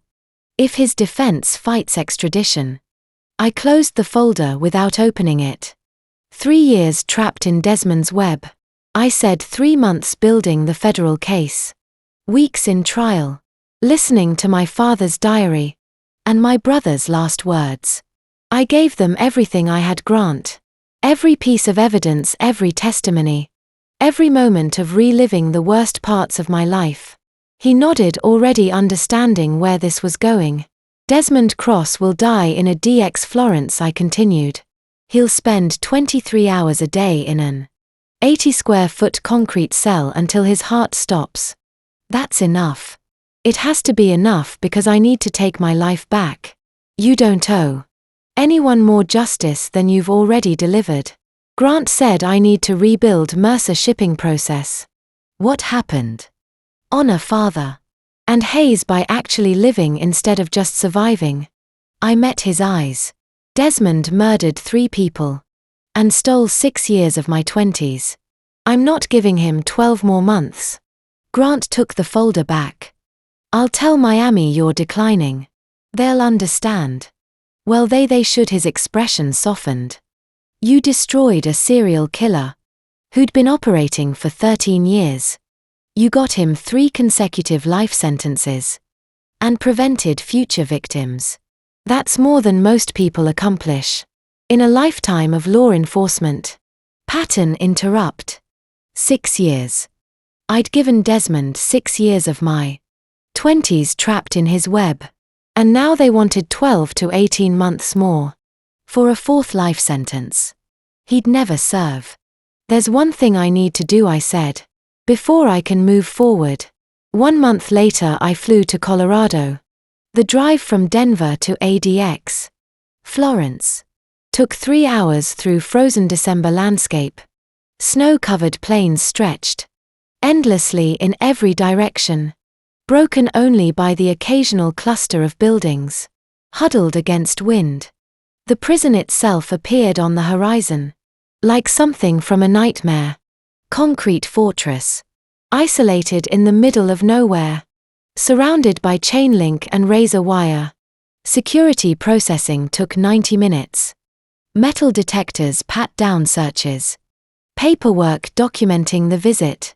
Warnings about acceptable behavior. 15 minutes maximum. The guard told me. She was in her 40s. Weathered face suggesting years of working. Supermax security. Glass partition only, no physical contact. Any threats or disturbances end the visit immediately. I understand the inmate has been informed of your visit. He's been. She paused, choosing words carefully, anticipating it. The visiting room was small. sterile, divided by reinforced glass 2 inches thick. I sat in the metal chair on my side and waited. Desmond appeared. 3 minutes later, escorted by 2 guards. Orange jumpsuit, hands cuffed. Thinner than I remembered. Face gaunt after a month of isolation. He sat on his side of the partition and picked up the phone receiver. I picked up mine. "You came," he said, something like triumph in his voice. "I came to say one thing," I replied. "Then I'm never thinking about you again." His expression shifted. Calculation replacing satisfaction. "You thought you were smarter than my father," I said calmly. "You thought intelligence was the only thing that mattered. But Leonard loved me enough to prepare evidence that destroyed you. The fingerprint box. The hidden will. The map to Celeste's body. He knew what you were doing and he protected me anyway." He was weak, Desmond interrupted. "Sentimental, I would have one if not for. You'll die here having murdered for money. You'll never touch. Father's legacy is love. A daughter who survived a company that will thrive. Evidence that saved lives. Your legacy is nothing. An isolated cell. Guards who don't care how intelligent you think you are. Screaming explanations nobody wants to hear." Pattern interrupt. The glass partition between us was 2 inches thick. But the real barrier was the one I'd built inside myself. The wall that said he couldn't hurt me anymore. Couldn't touch me, couldn't matter. "I came here so you'd know," I continued. "Leonard may have died, but his loved one. You'll be forgotten. And I'll spend the rest of my life honoring what he and Hayes built, instead of wasting another second thinking about what you destroyed. Leora, you can't just, I need you to understand." I stood up and hung the phone receiver back on the hook, cutting him off mid-sentence. He jumped to his feet, slamming his palm against the glass. His mouth moved, shouting words I couldn't hear through the barrier. The guards moved toward him, ready to intervene. I turned and walked toward the exit, without looking back. "That was the fastest visit we've had this year," the guard said as she escorted me out. "Most people stay the full 15 minutes. I said everything I needed to say. Through the rear view mirror, I watched ADX Florence disappear into frozen Colorado plains. The concrete fortress where Desmond would spend 23 hours a day in 80 square feet. Until he died. Screaming explanations to guards who didn't care about his intelligence. I turned the radio on. Found a station playing something light, forgettable, and drove toward Denver International. Thinking not about the man behind the glass, but about the shipping company board meeting. Scheduled for Monday morning. 3 years of my life. I wasn't giving him another second. The new headstone read, Celeste Blake. 1984-2012, beloved sister finally home. 13 years after Desmond buried her under Pier 9 warehouse concrete. Odette finally had a place to say goodbye. Sacramento Memorial Cemetery in late December was quiet. Empty. Except for the two of us standing beside fresh earth. Winter sun slanted through bare oak trees. The grave marker was simple granite, purchased with victim restitution funds the federal court had allocated from Desmond's frozen accounts. Odette knelt and placed her mother's silver ring, the one recovered from Celeste's skeletal hand, on the ground beside white roses. Her fingers trembled as she touched the engraved name. 13 years I searched for her, Odette said quietly. 13 years. She was under concrete while he walked free. Married, you killed your father and brother. I stood silent beside her, offering presents without words. She's home now, I said finally. And he'll never walk free again. Odette stood brushing dirt from her knees. Thank you for not letting him win for both of us. We stayed another 20 minutes. Watching groundskeepers place final plantings around the headstone. I'd offered to pay for the burial plot and mark her myself. But Odette had insisted on using restitution funds. It matters that his money paid for this, she'd explained. He took her away, his assets should bring her home. 2 weeks later, I stood in Mercer Shipping headquarters. For the first time as chief executive officer. The boardroom, Pacific Heights building. 16th floor, windows overlooking the bay. My father had navigated for 40 years, was full. 8 directors, Grant as legal counsel. Senior executives. Who'd weathered the transition from Leonard's death through Desmond's arrest to this moment. Ms. Mercer. The board chairman said, rising to shake my hand. It's our honor to officially appoint you Chief Executive Officer of Mercer Shipping. I was 27. The youngest CEO in the company's 70-year history. Survivor of attempted murder. Daughter of the man whose portrait now hung on the wall behind me. My first act as CEO, I said, looking around the table at faces, both familiar and new, is dedicating this room to the men who built this company and protected it, even after death. The Leonard and Hayes Mercer Memorial Conference Room. I gestured to the 2 portraits I'd commissioned. Leonard at 60. Steady gaze and confident smile. From before Desmond poisoned him. Hayes at 32. Caught mid-laugh during a company sailing trip. The year before. Bryce sabotaged his yacht. These men loved this company, I continued. They died protecting it. Every decision we make in this room honors their legacy. Patton interrupt, 27 years old. CEO of a $50 million company. Survivor of attempted murder. And somehow, the hardest thing was hanging my father's portrait, knowing he'd never see me lead the company he built. After the meeting, Grant stayed behind while others filed out. Your father would be proud, he said quietly. Hayes too, I hope so. I looked at their portraits. There's one more thing. Something I want to announce tomorrow. I pulled out the folder. I'd been preparing for 3 weeks. The Leonard Mercer Foundation. For domestic violence and gaslighting survivors.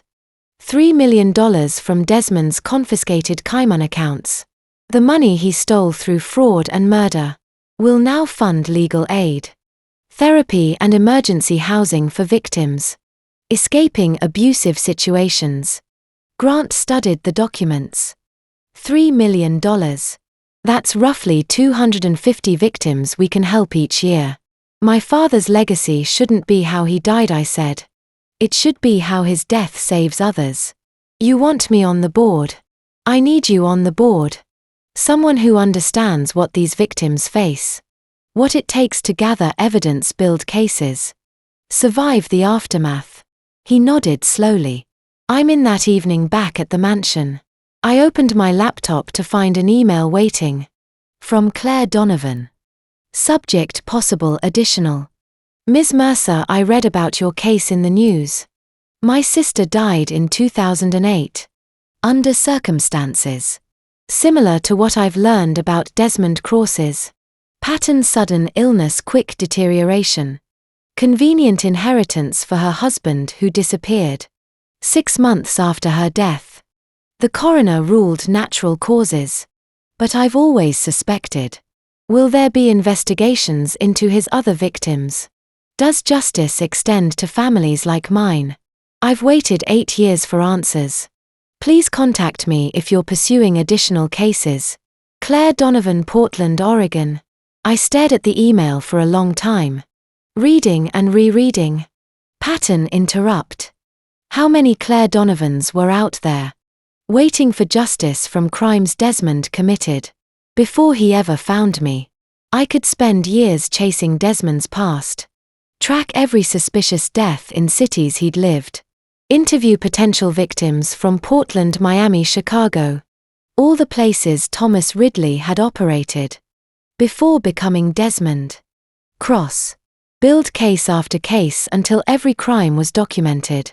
Or I could choose to live. I started typing, Dear Claire. I understand your pain and you're not alone. The FBI agent who handled my case is Special Agent Marcus Wright. Contact below. They can help investigate potential connections to other crimes. Our foundation offers legal resources and support for families seeking justice. I'm attaching information about services available to you. But I need to be honest. I can't personally pursue every case. I spent 3 years trapped by what Desmond did to me. I won't spend the rest of my life chasing what he might have done to others. You deserve answers. Your sister deserves justice. The resources I'm providing can help. But my part in this story is finished. I hope you find peace. Leora Mercer. I hit send, then close the laptop and walk to the mansion windows overlooking San Francisco Bay. Somewhere in those dark waters was Pier 9, where Celeste had been buried for 13 years. Somewhere in Colorado was ADX Florence, where Desmond would die in isolation. And here I was 27, alive, CEO of my father's company, with a foundation that would help hundreds of people. Desmond's pattern of abuse left behind 3 life sentences wasn't justice for everyone he'd hurt. But it was enough for me to finally truly begin living. 200 people filled the Marina District Boathouse on a Friday night in January 2026, drinking champagne and celebrating the 47 women the Leonard Mercer Foundation had helped escape domestic violence. In its first 3 months, it was living proof that death could create life, that stolen money could save survivors, and that a father's legacy mattered far more than a murderer's revenge. String lights hung from exposed beams above tables covered in white linen. Judge Eleanor Vale stood near the expansive windows with Grant, deeply discussing expansion plans for the center. Odette Blake moved gracefully through the warm crowd, introducing former victims to fresh employment opportunities. I took the microphone at 8 o'clock. My father and brother didn't choose how they died. I began, my voice echoing clearly. But we choose what their deaths create. Tonight we celebrate 47 women who found freedom, because Leonard and Hayes Mercer's names mean hope. A moving video montage played on screens throughout the room, detailing stories of medical, legal, and housing aid. Then a beneficiary in her 30s took the stage, her steady eyes sweeping the audience. 3 months ago, my ex-husband had convinced everyone I was unstable, she said. The foundation gave me legal aid and 6 months' rent. I'm alive because of this room. At 8:30 Odette took the stage. For 13 years Celeste was defined by how she died. She said softly. Tonight see how she lived. Teaching 3rd graders about tide pools and telling terrible jokes. She displayed photos of a vibrant, laughing Celeste. My sister believed kindness was stronger than intelligence. Odette continued. Desmond Cross was brilliant, but Celeste was kind. Her legacy outlives his. I realized then that I needed to remember my father and brother for how they lived, not how they were taken. Suddenly a woman in a teacher's cardigan stood up. Ms. Blake taught me to read in 2011. She said, tears in her eyes. She told us that you cannot save every starfish washed ashore, but the one you do save matters completely. 47 starfish are back in the ocean tonight. At 11:00 Grant found me on the darkened dock. He held up a set of keys. Your father kept his first ship at Pier 12. Trust instructions said to give you these when you were ready, to remember who you were before Desmond. We walked over to a meticulously maintained 30-foot sailboat, painted in bold white letters. On the dark hull was the name Lyora's Hope. He renamed it while Desmond was poisoning him. I whispered he knew you'd survive, Grant said gently. Let's sail. We cut through the dark waters of San Francisco Bay, under a canopy of stars. Grant handled the tiller while I sat on the bow, watching the lights reflect off the black waves. I watched the sky shift from heavy black to deep sapphire, and finally to a gorgeous blazing gold. At dawn I called Odette. I slept through the night without nightmares, she said. Me too, I replied, watching the sun rise over the Golden Bay. We are finally free. And to you listening to my story, remember this. Family betrayal can hide behind the kindest smile. Looking back, I ignored too many warning signs. Don't make my mistake of trusting blindly.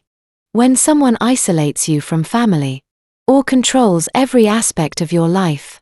My father saw the family betrayal, while I was blind to it. If someone's story keeps changing, if they discourage you from asking questions, those aren't small things.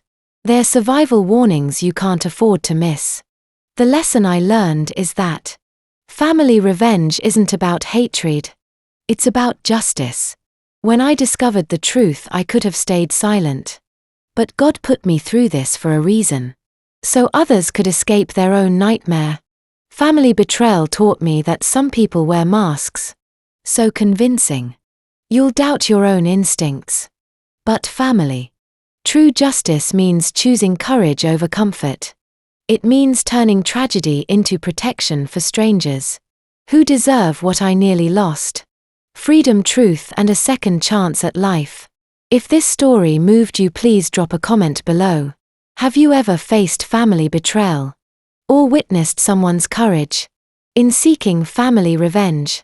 Share this video with someone who needs to hear that surviving is possible. And if you believe in stories of justice and truth, subscribe to Her Revenge for more. Your voice in the comments might be exactly what another survivor needs to read. Today, thank you for staying until the very end. While certain details have been fictionalized for storytelling and privacy, the heart of this message, the lessons about recognizing danger and choosing justice, is real and important.